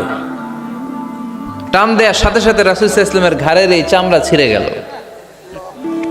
এই খসখসে যেহেতু ডিজাইন চাদরের, ওই খসখসে ডিজাইন ঘাড় আর কাদের এখানে যখন টান খেলো, ওই খসখসে ডিজাইনের দাগ বসে গেল, রাসূলের চামড়া ছিঁড়ে গেল ঘাড়ের। সে টান দিয়ে বলে, ইয়া মুহাম্মদ মুরলি মিন মালিল্লাহ, আসছে ভিক্ষা করতে। মূলত ভিক্ষা চাওয়ার ডিজাইন দেখছেন? যার কাছে ভিক্ষা চাবে চাদর ধরে টান। এসে বলে, বেদুইন তো, এদের মধ্যে সভ্যতা ছিল না। ইয়া মুহাম্মদ, ও মুহাম্মদ মুরলি মিন মালিল্লাহ, ও মুহাম্মদ আমার খাওয়ার মতো টাকা নাই, তুমি আদেশ করো বাইতুল মাল থেকে যেন আমারে কিছু টাকা দেয়। আসছে ভিক্ষা করতে। ভিক্ষা করতে আইসা চাদর ধরে দিছে টান, ঘাড়ের চামড়া ছিঁড়ে গেছে। রাসূল সাল্লাল্লাহু আলাইহি ওয়াসাল্লাম ব্যথা পেয়েছেন। ফালতাফাতা ইলাইহি রাসূলুল্লাহ, আল্লাহ রাসূল সাল্লাল্লাহু আলাইহি ওয়াসাল্লাম তার দিকে তাকালেন, তাকিয়ে ফাদহিক, একটা মুচকি হাসি দিলেন। আমি রাস্তা দিয়ে চাদর গায়ে দিয়ে হাঁটতেছি, এক ফকির আইসা কয়, ভিক্ষা দেন, টাকা দেন বলে আমার চাদর টান দিছে, আর ওই চাদরে আমার ঘাড়ের চামড়া ছিঁড়ে গেছে। কি করব আমি? আপনি কি করবেন? হ্যাঁ, কোনি? আচ্ছা, তা আমরা ঠিকই ওরে ধরে মাইর দিতাম, তাই না? আজকে ওর একদিন কে আমার একদিন ভর্তা বানায় ফেলতাম ওরে পিটায়, রাগের চোটে। ঠিক কিনা? আল্লাহ রাসূল সাল্লাল্লাহু আলাইহি ওয়াসাল্লাম try to think about it, try to ponder on the story. এই moral of the story কি? রাসূল সাল্লাল্লাহু আলাইহি ওয়াসাল্লামের প্রফেটিক স্টোরি থেকে আপনাকে ভাবতে হবে। ভিক্ষা করতে এসে চাদর ধরে টান দিয়ে ঘাড়ের চামড়া ছিঁড়ে ফেলেছে, রাসূল তাকিয়ে মুচকি হাসি দিলেন। মুচকি হাসি দিয়ে বললেন, যাও বাইতুল মাল থেকে কিছু সম্পদ ধরে দিয়ে দাও। কি নবী ছিলেন! তার মানে উনার গায়ে যত আঘাতই আসতো কখনো উনি রাখতেন না, তবে মাঝে মাঝে রাখতেন। যদি আল্লাহর বিধান লঙ্ঘিত হতো তখন বিশ্বনবী রেগে যেতেন। আল্লাহর জমিনে আল্লাহর বিধান লঙ্ঘিত হলে এই লোকটা রেগে যেতেন, প্রিয় নবী, তখন সহ্য করতেন না। এক সাহাবী এসে বললেন, ইয়া রাসূলুল্লাহ, এমন ইমাম পাঠিয়েছেন আমাদের এলাকায়, বড় বড় সূরা দিয়ে নামাজ পড়ায়, এত বড় সূরা দিয়ে পড়ে, তার পিছনে দাঁড়িয়ে থাকার ক্ষমতা আমার নাই। এই কথা শুনে বিশ্বনবী রেগে গেলেন, কারণ ইসলামের বিধান এখানে লঙ্ঘিত হচ্ছে। ঠিক কিনা? এত রাগলেন, চেহারা আগুনের গোলার মতো লাল হয়ে গেল। ওই সাহাবীকে ডেকে পাঠিয়ে ধমকালেন, খবরদার, তোমরা মানুষকে দিন থেকে ভাগিও না, সহজ করে ইসলামকে উপস্থাপন করো, জামাতের ইমামতির চান্স পেলে লম্বা কেরাত করো না। একটা মিডিয়াম স্ট্যান্ডার্ড রেখে কেরাত পড়বা, কারণ তোমার পেছনে অসুস্থ লোক থাকতে পারে, মুসল্লি, মুসাফির থাকতে পারে, তাই না? আবার মদিনাতে বনু মাখজুমিয়া গোত্রের এক নারী চুরিতে ধরা পড়লো। কিসে? চুরির বিধান কি? السارق والسارقة فاقطعوا أيديهما جزاء بما كسبا نكالا من الله والله عزيز حكيم। চোর বা চুন্নি দামি কোনো জিনিস যদি চুরি করে নেয় তাহলে তার হাত কেটে দাও। If anyone steal something precious from the society, the government should cut down his right hand. Government কাটবে, আপনি কাটেন না। আবার মুরগি একটা চুরি করছে, দইরা রামদা দিয়ে এক কোপ, এরকম করা যাবে না, ওটা গভর্নমেন্ট করবে। তো রাসূল সাল্লাল্লাহু আলাইহি ওয়াসাল্লাম ছিলেন চিফ অফ দা গভর্নমেন্ট, রাসূল সাল্লাল্লাহু আলাইহি ওয়াসাল্লাম ডান হাত কেটে দিবে। কিন্তু যেই মেয়েটা চুরি করছে এলাকার খুব সম্ভ্রান্ত বংশের মেয়ে, অনেক সময় হয় না এমপির মেয়ে, চেয়ারম্যানের মেয়ে, বড় বিজনেস ম্যাগনেটের মেয়ে, ছেলে অন্যায় করে ফেলছে একটা, আছে না নাই? এখন সাহাবীরা দেখলেন মদিনায় যদি বিশ্বনবী এই চুরির বিচার কার্যকর করে মেয়েটার হাত কেটে দেয়, এই মেয়েটার সম্ভ্রান্ত বংশের লোকেরা বিশ্বনবীর উপর চড়াও হবে, নতুন করে দাঙ্গা বাঁধবে, সবাই যে বিশ্বনবীর কাছে বলবে, কিন্তু কেউ সাহস পায় না। উসামা বিন যায়েদ বিশ্বনবীর ভালোবাসা বড়ই পছন্দ করতেন বিশ্বনবী। সাইয়েদনা উসামা বিন যায়েদ রাদিয়াল্লাহু তাআলা আনহুকে সবাই বললেন, উসামা তুমি যাও, তোমারে বিশ্বনবী বড্ড ভালোবাসে, তুমি বললে তোমার কথা নবী ফিরাবে না।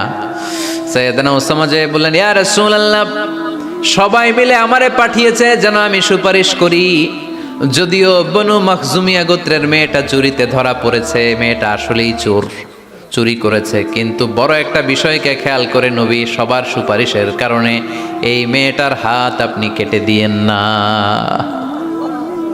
এই কথা বলার সাথে সাথে বিশ্বনবীর চেহারাটা আগুনের গোলার মতো লাল হয়ে গেল, ক্ষেপে গেলেন বিশ্বনবী, রেগে গেলেন, আর বললেন, এত বড় সাহস কোত্থেকে পেলে ওসামা? এটা তো আল্লাহর আইন, চোর চুরি করলে হাত কাটো, কার আইন? বাংলাদেশে যদি এই আইন চালু হয় চোর খুঁজে পাওয়া যাবে? দেশের টাকা যারা চুরি করে এদেরকে পাওয়া যাবে? পেঁয়াজের দাম যারা বাড়ায় এদের খুঁজে পাওয়া যাবে? মজুদদারদেরকে আর খুঁজে পাওয়া যাবে না, সব চোর মানুষ হয়ে যাবে, ঠিক কিনা? একটা বিচার যদি করে, সরাসরি সম্প্রচার, সব টিভিতে লাইভ ব্রডকাস্ট আমরা দেখলাম চোরের হাত কাটতেছে কিভাবে, এরপরে চুরি করার আগে 10 বার ওর আত্মা কেঁপে উঠবে। রাসূল সাল্লাল্লাহু আলাইহি ওয়াসাল্লাম বললেন, এটা আল্লাহর আইন, কেমন করে তুমি সুপারিশ করো আল্লাহর আইন থামানোর জন্য? লাউ কানা ফাতিমাতু বিনতে মুহাম্মাদিন সারাকাত লাকাতা মুহাম্মাদুন ইয়াদাহা। আজকে আমার কলিজার টুকরা নয়নের পুটলি ফাতেমাও যদি চুরিতে ধরা পড়তো, আমি ফাতেমার হাতটা কেটে দিতে 1 সেকেন্ডও দেরি করতাম না। আমার মেয়ে ফাতেমাও যদি চুরি করতো, আমি হাত কেটে দিতে দেরি করতাম। রেগে যেতেন প্রচন্ড, এমনি রাখতেন না, কেউ আক্রমণ করলে ব্যথা দিলে, কষ্ট দিলে রাখতেন না। কিন্তু আল্লাহর জমিনে আল্লাহর বিধান যখন লঙ্ঘিত হতো, আল্লাহ রাসূল সাল্লাল্লাহু আলাইহি ওয়াসাল্লাম রেগে যেতেন। তাহলে কোথায় রাগ করবেন আর কোথায় করবেন না বোঝা গেছে তো? সব জায়গায় রাগ করা যাবে? এজন্য মুত্তাকিনদের 2 নাম্বার বৈশিষ্ট্য, ওয়াল কাযিমিনাল গায়যা। মুত্তাকিনরা রাগ দেখায় না, মেজাজ দেখায় না, বরং মুত্তাকিন বান্দারা আল্লাহর খুশির জন্য নিজের রাগ আর ক্রোধকে নিয়ন্ত্রণ করে। রাসূল সাল্লাল্লাহু আলাইহি ওয়াসাল্লাম আল্লাহর বিধান লঙ্ঘিত হলে রেগে যেতেন, এছাড়া রাখতেন না। একবার তাহাজ্জুদের সময় সাইয়েদনা আলী রাদিয়াল্লাহু তাআলা আনহু আর ফাতেমা রাদিয়াল্লাহু তাআলা আনহাকে ডাকতে গেলেন তাহাজ্জুদ করার জন্য। কিসের জন্য? যে ডাকলেন, দরজায় কড়া নাড়লেন, আলী ওঠো, ফাতিমা ওঠো। কিন্তু সাইয়েদনা আলী রাদিয়াল্লাহু তাআলা আনহু বললেন, কি জন্য উঠবো? আল্লাহ রাসূল সাল্লাল্লাহু আলাইহি ওয়াসাল্লাম বললেন, তাহাজ্জুদের জন্য। আলী রাদিয়াল্লাহু তাআলা আনহু একটু কৌশল করে বললেন, আমাদের রুহু তো আল্লাহর হাতে। রুহু কার হাতে? আল্লাহ যখন রুহু ফিরাই দিবে তখন ঠিকই উঠবো, পড়বো তাহাজ্জুদের নামাজ, পড়বো, রুহুটা ফিরে আসুক, পড়বো। একটু কৌশল করলেন। তো তো রাসূল সাল্লাল্লাহু আলাইহি ওয়াসাল্লাম এই কৌশলটারে পছন্দ করলেন না। রাসূল চাইছেন আমি বলা মাত্রই যেন উঠে যায়। রাসূল সাল্লাল্লাহু আলাইহি ওয়াসাল্লাম তখনও রেগে গেলেন। বুখারীর বর্ণনা, তিনি ফিরে আসতেছিলেন আর রাগে নিজের রানের মধ্যে চাপড়াচ্ছিলেন এরকম, ওয়াকানাল ইনসানু আকসারা শাইইন জাদালা। আরে মানুষ কত ঝগড়া করতে জানে, আরে মানুষ কত তর্ক করতে জানে, মানুষ যে কত ঝগড়া করে, মানুষ যে কত তর্ক করে, নিজের উপর নিজে ঝাল মিটাচ্ছিলেন রানের মধ্যে চাপড়াতে চাপড়াতে। সুবহানাল্লাহ পড়েন।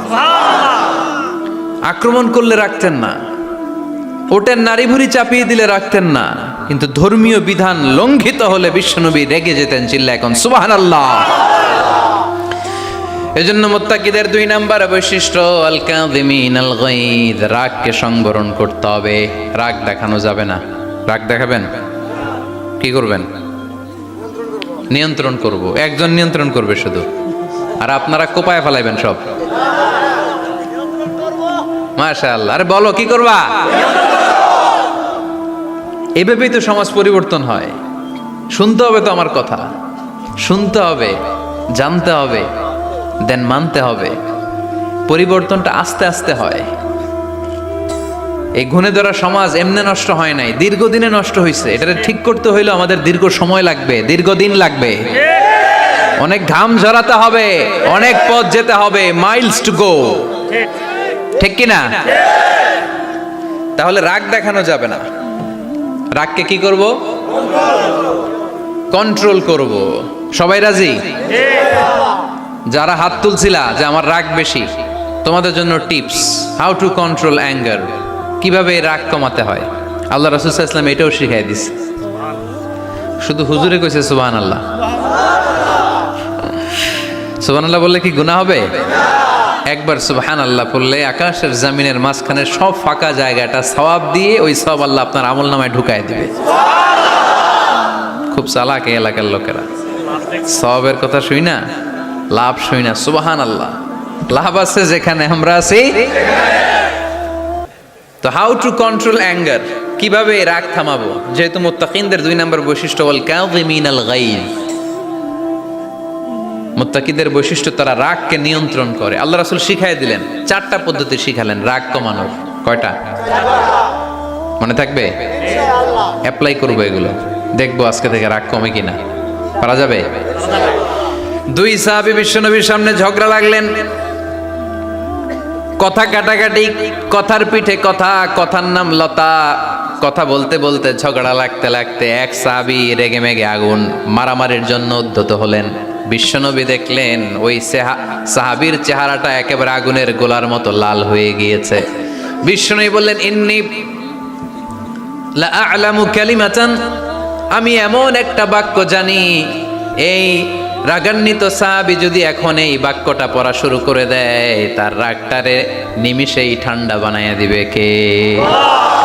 ওই সাহাবী বললেন, ইয়া রাসূলুল্লাহ, কি সেই বাক্য আমারে শিখায়া দেন। বিশ্বনবী বললেন, পড়ো আউযু বিল্লাহি মিনাশ শাইতানির রাজিম। আবার পড়েন আউযু বিল্লাহি মিনাশ শাইতানির রাজিম। সুবহানাল্লাহ।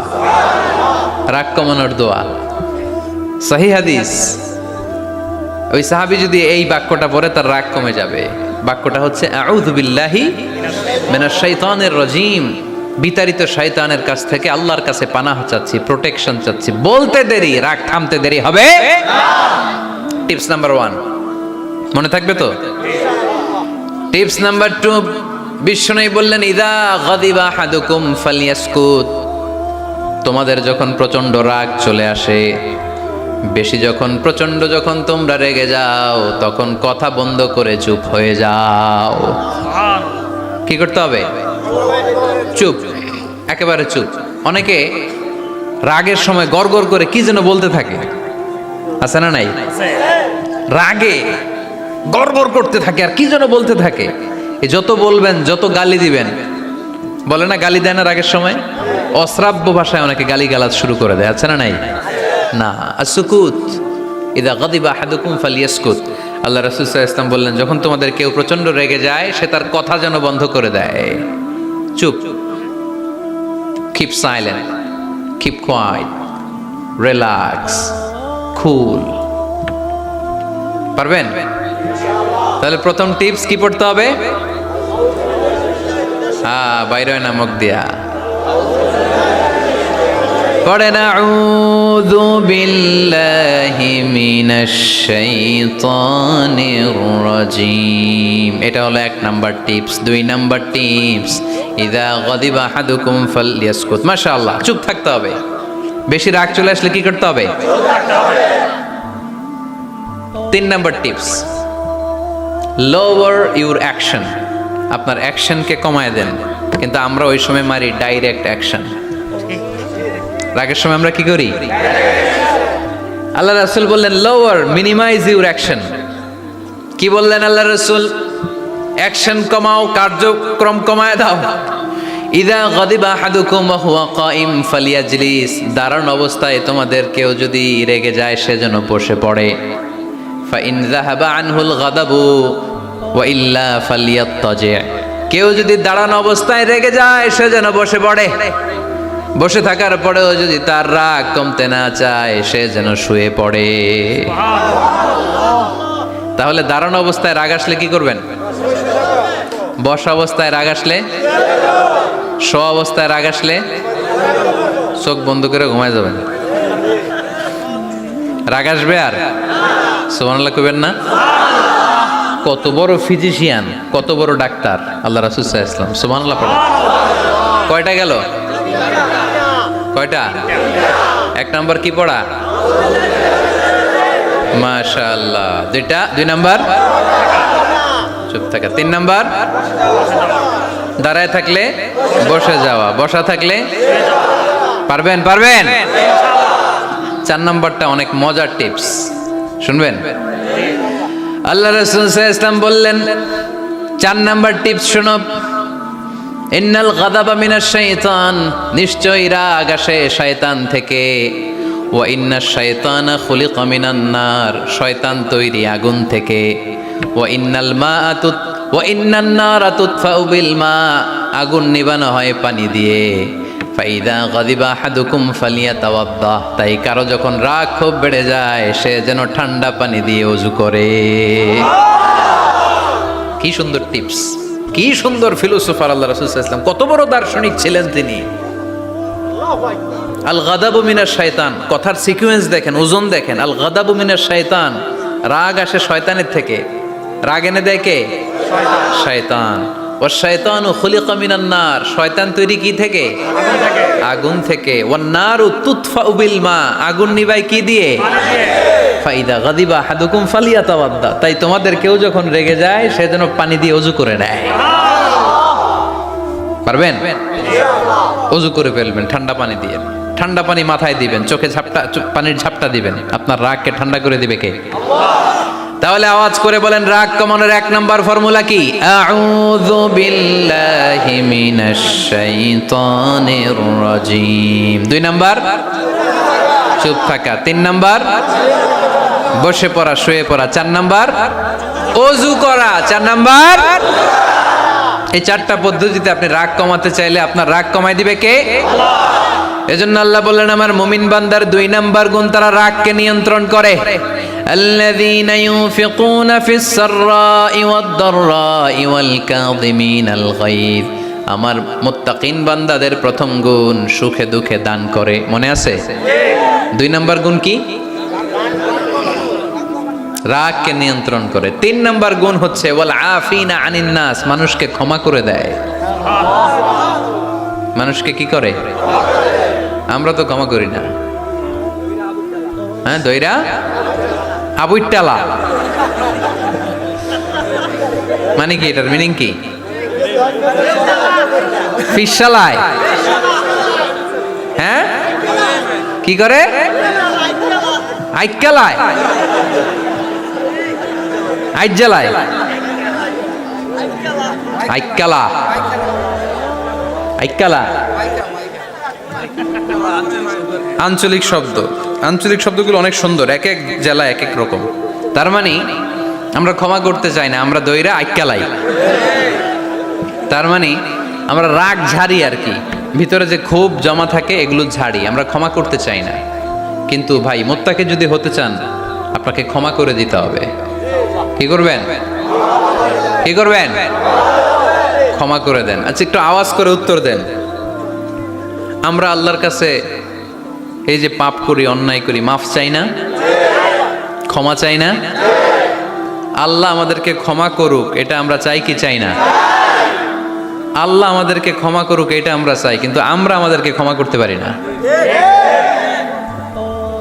যদি আল্লাহর কাছে ক্ষমা পেতে চান, তাহলে আগে নিজেরা নিজেদেরকে ক্ষমা করে দেন। আল্লাহ, ভুল করছি, আল্লাহ মাফ করে দাও, ক্ষমা করো। আমি ক্ষমা চাইতেছি, কিন্তু আমি ক্ষমা করি না আরেকজন রে। তো তুমি ক্ষমা করো না, তুমি ক্ষমা চাও কোন সাহসে? মা যাদাল্লাহু আবদান বিআফবিন ইল্লা ইজ্জান। আল্লাহর হাবিব ফরমান, কোন বান্দা যদি অন্য বান্দারে ক্ষমা করে দেয়, আল্লাহ ওই বান্দার মর্যাদা বাড়িয়ে দেয়। ওয়া ইন তা'ফু ওয়া তাসফাহু ওয়া তাগফিরু ফাইন্নাল্লাহা গফুরুর রহিম। তুমি যদি অন্যরে মাফ করে দাও, তুমি যদি অন্যের ভুল ক্ষমা করে দাও, তোমার ভুলগুলোও ক্ষমা করে দিবে কে? আল্লাহুম্মা ইন্নাকা আফুন কারীম। কদরের রাত্রে আমরা পড়ি, আল্লাহ তুমি ক্ষমাশীল, তুহিব্বুল আফওয়া, ক্ষমা করাকে তুমি ভালোবাসো। ফাআফু আন্নি, আল্লাহ তুমি আমারে ক্ষমা করে দাও। আল্লাহর ক্ষমার জন্য দিনরাত চোখের পানি ছেড়ে আমরা কাঁদি, কিন্তু অন্যরে ক্ষমা করতে চাই না। কথাটা বুঝতে পারছেন? আমরা আল্লাহর ক্ষমা চাই, কিন্তু আমরা আমাদেরকে ক্ষমা পেতে হলে আগে ক্ষমা পেতে হলে আগে ক্ষমা। মনে থাকবে তো? আমরা আসলে অতীতকে বয়ে বেড়াই, অতীতকে ভুলতে চাই না। কোন বছর কে আমারে মারছিল ওইটারে মনে রাখছি। কোন 20 বছর আগে আমারে অপমান করছিল মনে রাখছি। তোরেও আমি অপমান করুম, তুই আমারে মারছিলি, তোরেও মারুম। 20 মনে রাখিস, দেখাই দিমু। তো এই যে এই দেখেন, খেয়াল করে দেখেন, 20 বছর আগে কোথায় আমার অপমান করছিল ওইটা আমি ভুলি নাই, মনে রাখা দিছি। তার মানে 20 বছর ধরে এটা জ্বলতেছে। এদিকে ক্ষতি কি আমার না অন্য কারো? এগুলো ভিতরে জ্বলে, প্রতিহিংসার আগুন আপনারে জ্বালিয়ে দিবে। প্রতিশোধ নেয়ার আগুন দিনকে দিন আপনারে জ্বালায়। আপনি যদি একদিন ওরে অপমান করেন, মারেন, ও একদিন জ্বলবে, মরবে, কিন্তু প্রতিদিন আপনি জ্বলবেন। চিল্লা এখন ঠিক কিনা? রাসূল সাল্লাল্লাহু আলাইহি ওয়াসাল্লাম ক্ষমা করে দিতেন। মক্কা বিজয়ের দিন সব কাফির মুশরিক গুলো আল্লাহ রাসূল সাল্লাল্লাহু আলাইহি ওয়াসাল্লামের পায়ের সামনে থারথার করে কাঁপছিল। সবাই ভেবেছে আমরাও যেরকম পাষাণ, মুহাম্মদ মনে হয় তাই করবে, আমাদেরকে এবার কচুকাটা করবে। আল্লাহর রাসূল মক্কার কাফির মুশরিকদের এই দৃশ্য দেখে ঘোষণা দিয়ে দিলেন, ইযহাবু লা তাসরিবা আলাইকুমুল ইয়াউম, আজকে তোমাদের উপর আমার কোনো প্রতিশোধ নাই। ইযহাবু ফাআনতুমুত তালাকা, আমি তোমাদেরকে স্বাধীন করে দিলাম। ঐতিহাসিকরা বিশ্বনবীর এই বিশাল দিল দরিয়া দেখে অবাক হয়েছে। তারা বলতে বাধ্য হয়েছে, in the long history of the world there is no instance of magnanimity and forgiveness which was showed by Muhammad sallallahu when all of his enemies laid under his feet and he forgave them one and all. পৃথিবীর ইতিহাসে ক্ষমার এরকম নজির কোনো মানুষ দেখাতে পারে নাই। যখন তার ঘোর শত্রুরা তার পায়ের সামনে বসে থারথার করে কাঁপছিল, তিনি চাইলেই পিষে মারতে পারতেন, কিন্তু তা না করে তিনি ক্ষমা করে দিয়েছেন। কি করবেন? ওয়ালা আফিনা আনিন নাস, মুত্তাকি বান্দার 3 নাম্বার বৈশিষ্ট্য, মুত্তাকি বান্দারা ক্ষমা করে দেয়। তারা মনের মধ্যে হিংসা, রাগ এগুলো পুষে রাখে না। সুবহানাল্লাহ পড়েন। যারা ক্ষমা করে এরা অনেক ভালো থাকে ভাই, জানেন? আপনি ক্ষমা করে দিলে আপনি শান্তিতে থাকবেন। আপনি যদি আপনার ব্যাড এক্সপিরিয়েন্স, তিক্ত অভিজ্ঞতা, কে আপনারে গালি দিছিল, কষ্ট দিছিল, সবসময় এগুলো বয়ে বেড়ান, it will burn yourself inside. এগুলো আপনার ভিতরে জ্বালায় পড়ে সারখার করে দিবে। আর যদি ভুলে যান, জায়গায় মাফ করে দেন, তাহলে শোধবোধ সব শেষ। আমি আছি শান্তিতে, ঠিক কি না? আমরা শান্তি চাই কি চাই না? আমরা অতীতের এই কষ্ট বুকে নিয়ে আর চলতে চাই? সমাধান একটাই, ক্ষমা করে দেন।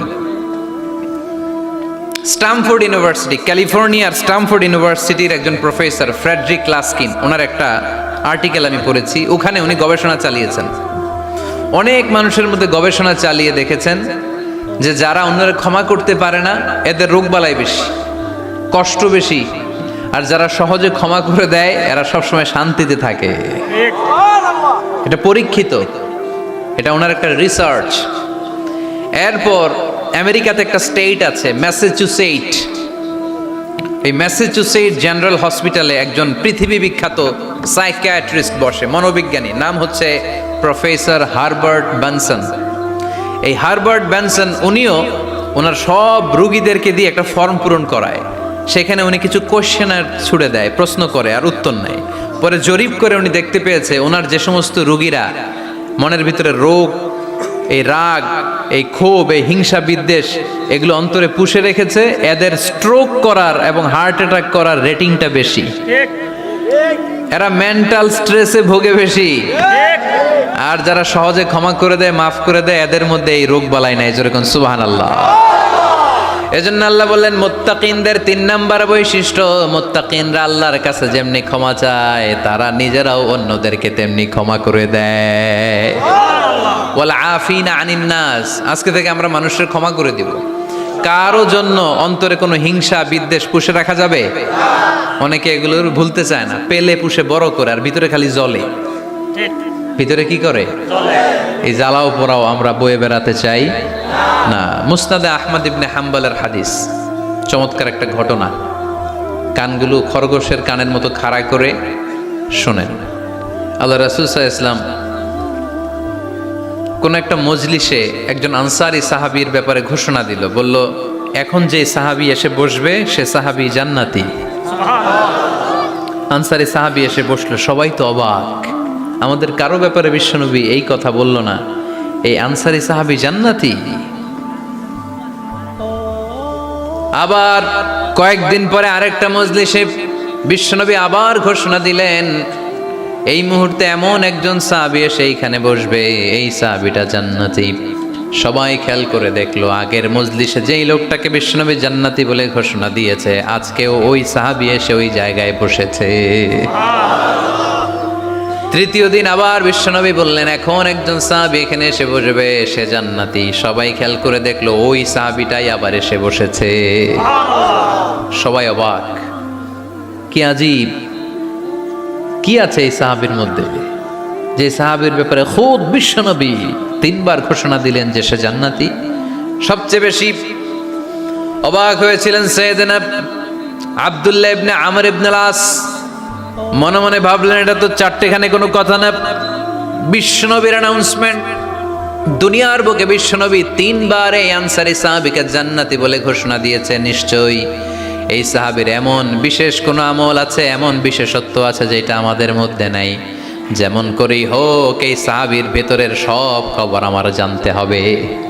সাইয়েদনা আব্দুল্লাহ ইবনে আমর ইবনে আস একবার পরিকল্পনা করে ওই সাহাবীর বাড়িতে চলে গেলেন, যে বললেন, ভাই আমার আব্বার সাথে কয়েকদিন ধরে ঝগড়া, আমার ঘরে থাকতে মন চাচ্ছে না, তোমার বাসায় মেহমান হয়ে এসেছি, যদি তুমি অনুমতি দাও তোমার বাড়িতে 3 দিন মেহমান হয়ে আমি থাকতে চাই।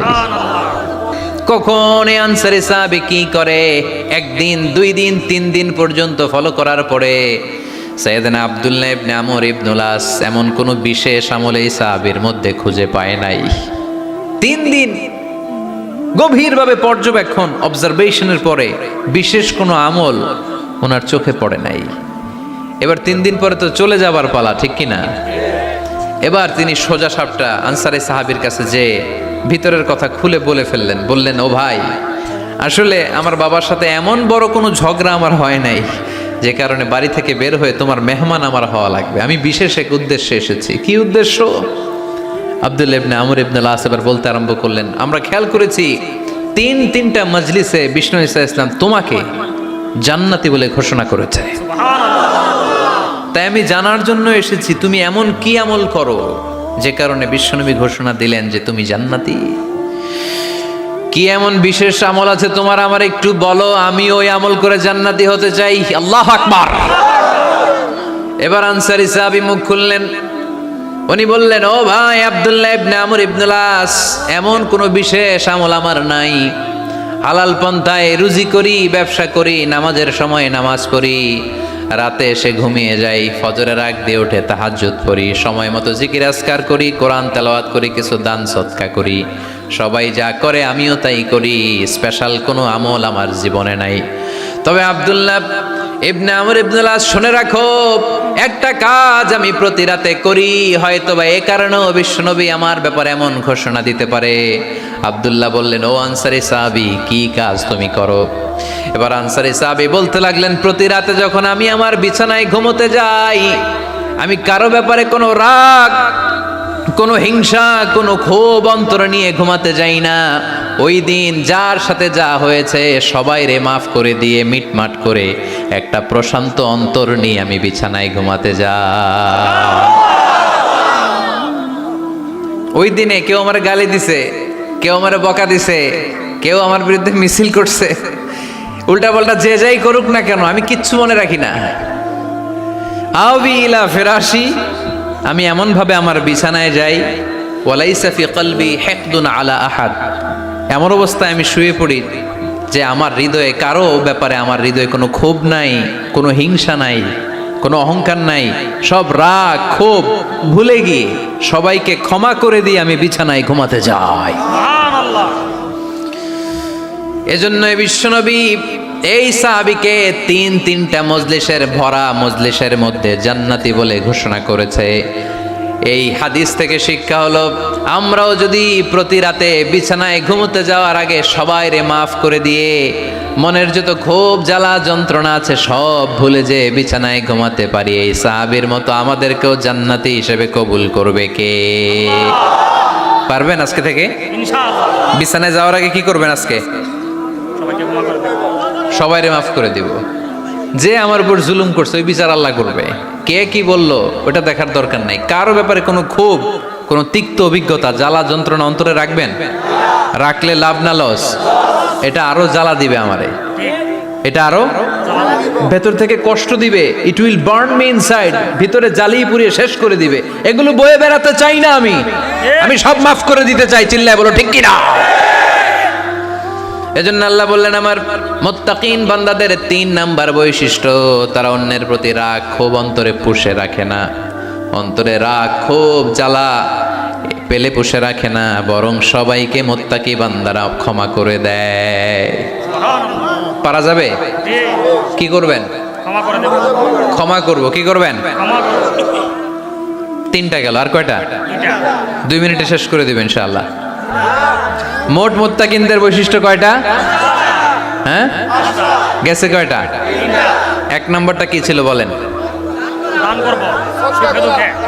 মাশাআল্লাহ, সুখে দুঃখে, সুখে দুঃখে সবসময় দান করা। 2 নাম্বার, রাগকে নিয়ন্ত্রণ করা। 3 নাম্বার, ক্ষমা করে দেয়া। এই কাজগুলো যারা করে তাদেরকে আল্লাহ পছন্দ করে। আল্লাহ বললেন, ওয়াল্লাহু ইউহিব্বুল মুহসিনিন, অন্যের প্রতি যারা ইহসান করে তাদেরকে পছন্দ করে কে? আল্লাহ। মুত্তাকিনদের 4 নাম্বার বৈশিষ্ট্য, ওয়াল্লাযীনা ইযা فعلوا فاحشة أو ظلموا أنفسهم ذكروا الله فاستغفروا لذنوبهم ومن يغفر الذنوب إلا الله سبحان الله। 4 নাম্বার বৈশিষ্ট্য, মুত্তাকিরা যদি কোনো অশ্লীল কাজ করে, অশ্লীল কাজ হয়ে যেতে পারে না? যুবক ভাইরা, তোমাদের ওয়াজ, ভুল হইতে পারে। ভুল করে পরকীয়ায় জড়ায় গেছো, বিবাহ বহির্ভূত সম্পর্কে জড়ায় গেছো, খারাপ সম্পর্কে জড়ায় গেছে, কেউ অশ্লীল কাজ করে ফেলছে, ব্লু ফিল্ম দেখে ফেলছে, নিজের উপর নিজে জুলুম করে ফেলছে, ক্ষমার দরজা মনে হয় বন্ধ। হ্যাঁ, খোলা আছে না নেই? আল্লাহ বললেন, আল্লাযীনা ইযা ফাআলু ফাহিশাতান আও যালামু আনফুসাহুম, মুত্তাকিনরা যেহেতু মানুষ, ভুল তাদের হতেই পারে, ভুলের ঊর্ধ্বে কেউ না, ঠিক কি না? মুত্তাকিনরা যদি ভুল করে ফেলে, অন্যায় করে ফেলে, অশ্লীল কাজ করে ফেলে, স্মরণ হওয়া মাত্রই যাকারুল্লাহ, তারা আল্লাহর স্মরণ করে। They return back to their Lord, তারা আল্লাহর দিকে ফিরে আসে, তারা পাপের জন্য অনুতপ্ত হয়। কারণ সবাই পাপী, কথা কন। পাপ করেন নাই এরকম আল্লাহর ওলি কারা কারা দেখি? পিছনেও নাই।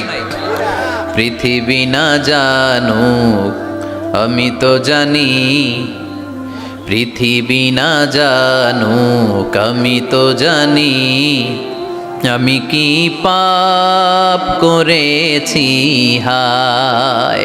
সবার জানা আছে না? পাপ আছে না নাই? আমার পাপের করলে বিচার, বাচার আমার নাই উপায়, দয়াময় প্রভু মাফ করো আমায়, মাফ করো আমায়। পড়েন আমিন। তার মানে মুত্তাকিনদের ৪ নাম্বার বৈশিষ্ট্য, মুত্তাকিরা যদি কোনো পাপ করে ফেলে যাকারুল্লাহ, সাথে সাথে স্মরণ করে কারে? অনুতপ্ত হয়। ফাস্তাগফারু লিযুনুবিহিম, তারা তাদের পাপের জন্য আল্লাহর কাছে ক্ষমা চায়। ভুল আমাদের হতে পারে, সবাই পাপী, পাপীর ঘরের পাপী, ঠিক কি না? আমি পাপী, আমার বাবা পাপী, আমার দাদা, আমার 14 গোষ্ঠী পাপী। কিন্তু পাপীদের মধ্যে বিশ্বনবী বলেন শ্রেষ্ঠ পাপী ওই পাপী যেই পাপী পাপ করার পরে তওবা করে কার কাছে? মুত্তাকিদের ভুল হতে পারে, যেহেতু মানুষ যদি ভুল করে ফেলে তারা অনুতপ্ত হয়, আল্লাহর কাছে ক্ষমা চায়, কারণ তারা জানে ওয়া মাইয়াগফিরুয যুনুবা ইল্লাল্লাহ। মুত্তাকিরা জানে আল্লাহ ছাড়া ক্ষমা করার কেউ নাই। আমাদেরকে মাফ করে কে? ক্ষমা করে কে? যদি ভুল হয়ে যায়, অন্যায় হয়ে যায়, পাপ হয়ে যায়, চোখের পানি ছেড়ে দিয়ে আল্লাহরে ডেকে বলেন, আল্লাহ আমি ছাড়া তোমার গোলামের অভাব নাই, আমি ছাড়া তোমার বান্দার অভাব নাই, আমি ছাড়া তোমার অনেক বান্দা, কিন্তু তুমি ছাড়া আমার কোনো রব নাই। আমি ছাড়া তোমার বান্দা বান্দির অভাব দুনিয়ার বুকে নাই, কিন্তু তুমি ছাড়া আমার দ্বিতীয় কোনো রব আছে নাকি? দুনিয়ার বুকে কারো কাছে যদি কোনো জিনিস নিয়ে যাই, ফিরিয়ে দিলে আরেকজনের কাছে যাওয়া যায় কি যায় না? কারো কাছে কিছু চাইলাম দিল না, অন্যের কাছে যে চাওয়া যায় কি যায় না? কিন্তু আল্লাহর কাছে যখন ক্ষমা চাই, আল্লাহ যদি আমাদেরকে ফিরিয়ে দেয়, অন্য কারো কাছে যে চাওয়ার সুযোগ আছে নাকি? কারণ আমাদের রব একজন, সেজদা দেয় একজন রে, চিল্লায় বলতে হবে তিনি কে? وَمَن يَغْفِرُ الذُّنُوبَ إِلَّا اللَّهُ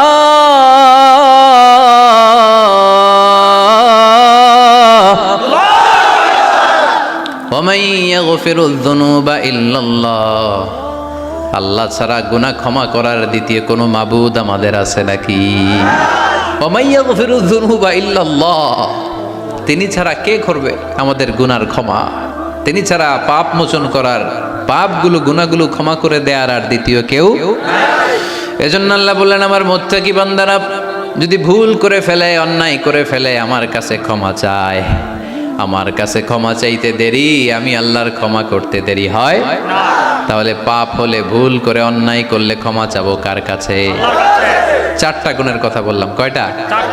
4 নাম্বার হচ্ছে যদি ভুল হয়ে যায়, যদি অন্যায় করে ফেলি, ক্ষমার দরজা খোলা, আমরা সে আল্লাহর কাছে চাইবো, আল্লাহর কাছে ক্ষমা মাংনা করবো। চিল্লায় বলেন ঠিক কি না?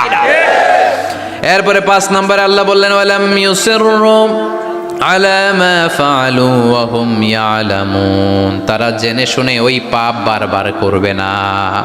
সুবহানাল্লাহ পড়েন।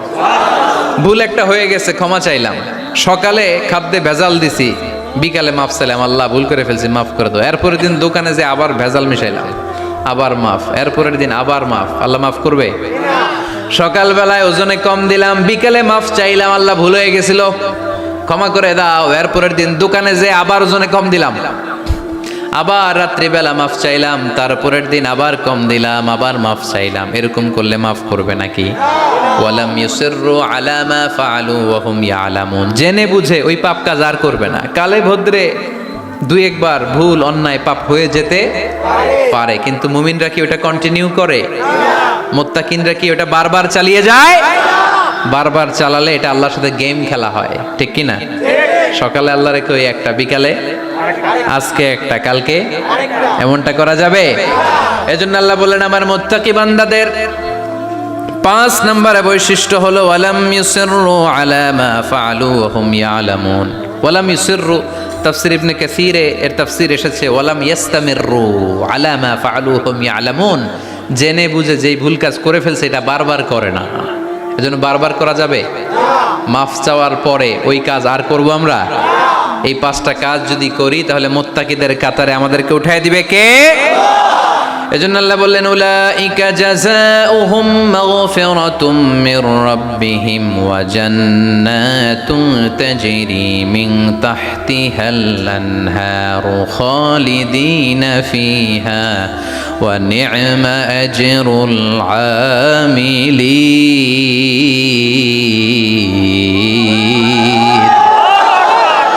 আল্লাহ বললেন আমার মুত্তাকি বান্দাদের এই 5টা বৈশিষ্ট্য যদি কারো মধ্যে থাকে তাদেরকে আমি ক্ষমাও করে দেব, জান্নাতও দিয়ে দেব। ডানে যাব না বায়ে? আরো জোরে, ডানে না বায়ে? ডানে আছে ক্ষমা আর জান্নাত, ডানে কি? বায়ে আছে আল্লাহর রাগ আর জাহান্নাম। তাই সিদ্ধান্ত আমরা নিয়েছি বাম দিকে আমরা যাব না, ডান দিকে যাব। ডান দিকে গেলে ক্ষমাও পাওয়া যাবে, জান্নাত পাওয়া যাবে, কিন্তু কাজ করতে হবে কয়টা?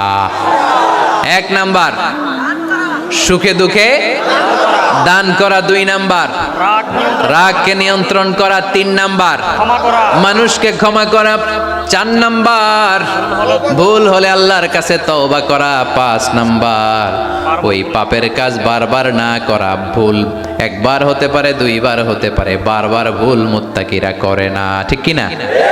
এই 5টা কাজ করলে মুত্তাকি বানাবে কে? মনে থাকবে? মনে থাকবে সবার?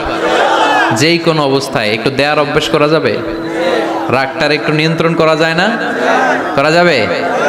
আর অন্যের ব্যাপারে কোনো ক্ষোভ হিংসা বিদ্বেষ নিয়ে আমরা রাতে ঘুমোতে যেতে চাই না, ভুলে গেলাম আমরা সব। পারবেন তো? ভুল হলে ক্ষমা চাবো কার কাছে? যেই কাজের জন্য ক্ষমা চাইলাম জীবনে কোনোদিন আর ওই কাজ করব। আল্লাহ আমাদের সবাইকে কথাগুলো বুঝার আমল করার তৌফিক দান করুক। এই উঠছে কে কে দেখি? লক্ষ্মীপুরের লোক তো অনেক দুষ্ট দেখি। লক্ষ্মীপুরের লোক তো লক্ষ্মী হইতে হবে। এগুলো কি? প্রশ্নের জন্য আমার আলাদা দাওয়াত দিয়েন। এই প্রশ্নে আধা ঘন্টা লাগবে। যেটা বলছে এটা ফিনিশিং দেয় নাই তো এখনো, এই অর্ধেক ভুলে যাবে আপনার প্রশ্নের উত্তর শুনলে। মুত্তাকিদের বৈশিষ্ট্য কয়টা মনে থাকবে? ভাবিরে যে শোনাইতে পারবেন? পারাম পারাম মানে পারবো। তো এই 5টা বৈশিষ্ট্য যদি থাকে তাহলেই আমরা মুত্তাকি। তাহলেই আমাদের জন্য ক্ষমা রেডি রাখবে কে? জান্নাত রেডি রাখবে কে? প্রথম গুণ আমি বলেছিলাম দান করব আমরা সুখে দুঃখে। রাগকে নিয়ন্ত্রণ করব 2 নাম্বার। মানুষকে ক্ষমা করে দেব 4 নাম্বার। ভুল হতে পারে, মাফ চাবো কার কাছে? কিন্তু ওই ভুল বারবার করব। মনে থাকবে সবার? আল্লাহ আমাদের সবাইকে কথাগুলো বুঝার ও আমল করার তৌফিক দান করুক। আমরা পড়ি আমিন। দীর্ঘক্ষণ আপনারা দাঁড়িয়ে বসে আজকের আলোচনা শুনে এই উঠতেছেন কেন? হ্যাঁ বসেন বসেন, আমি তো উঠি নাই। যারা আপনারা আজকের এই প্রোগ্রামটা সার্থক করলেন আমি শুকরিয়া জানাই। মিডিয়া কর্মী তোমরা যারা এসেছো তোমাদেরকে অন্তরের অন্তঃস্থল থেকে শুভেচ্ছা জানাই। মাহফিল কমিটি যারা অ্যারেঞ্জ করেছেন আমাকে ইনভাইট করেছেন শুকরিয়া জানাই। পর্দার অন্তরালে আমার মা বোনেরা যারা আজকে আমাদেরকে শুনলেন আপনারাও একটু রাগ টাগ কমাবেন। এই ওয়াজ শুধু ভাইদের জন্য না, আমাদের বোনরাও মাঝে মাঝে রাগ করে ফেলে, ঠিক কি না? বোনরা রাগ করলে বিপদ, রোজা রাখা লাগবে, রান্না বান্না করবে না। তো এই জন্য আপনারাও এই 5টা আমল শুধু পুরুষদের জন্য না, নারীদের জন্য। তো এই জন্য আমরা সবাই জন্য এগুলোর উপর আমল করি, একটা সুখী সমৃদ্ধ বাংলাদেশ গড়ি। স্থানীয় প্রশাসনের ভাইরা যারা আছেন আজকের প্রোগ্রামের ব্যাপারে সহযোগিতা করেছেন, শুকরিয়া। জনপ্রতিনিধি যারা আছেন তাদেরকে শুকরিয়া। আপনারা সবাই ভালো থাকেন, সুস্থ থাকেন, সুন্দর থাকেন, দোয়া করে দিন। আবারও কিসের ইংলিশের নাথ? এতক্ষণ কি শুনছো?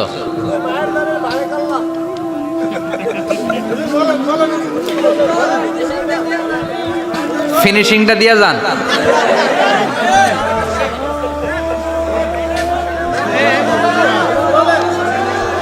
He was Muhammad sallallahu alayhi wasallam.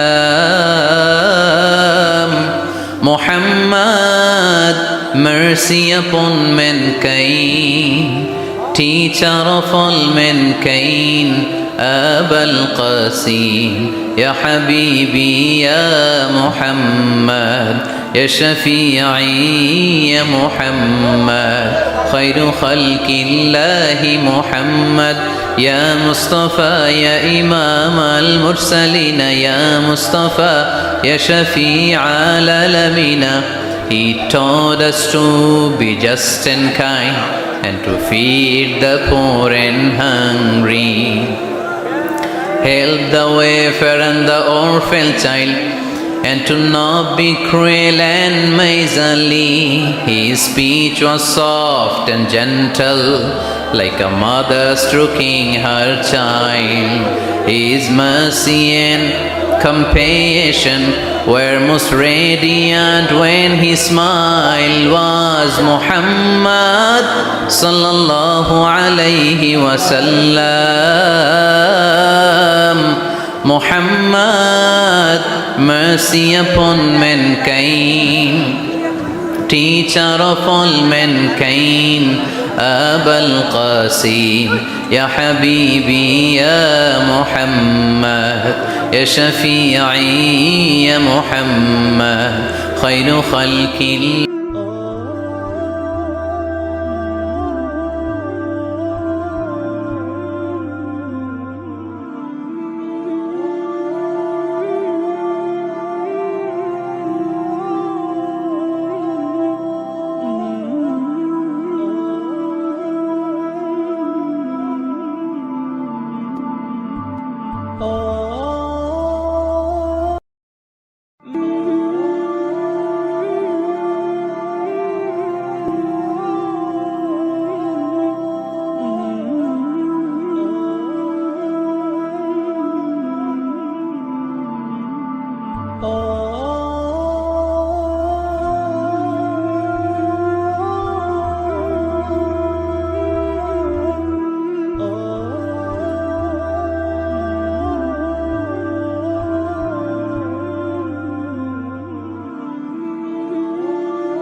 Oh.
Oh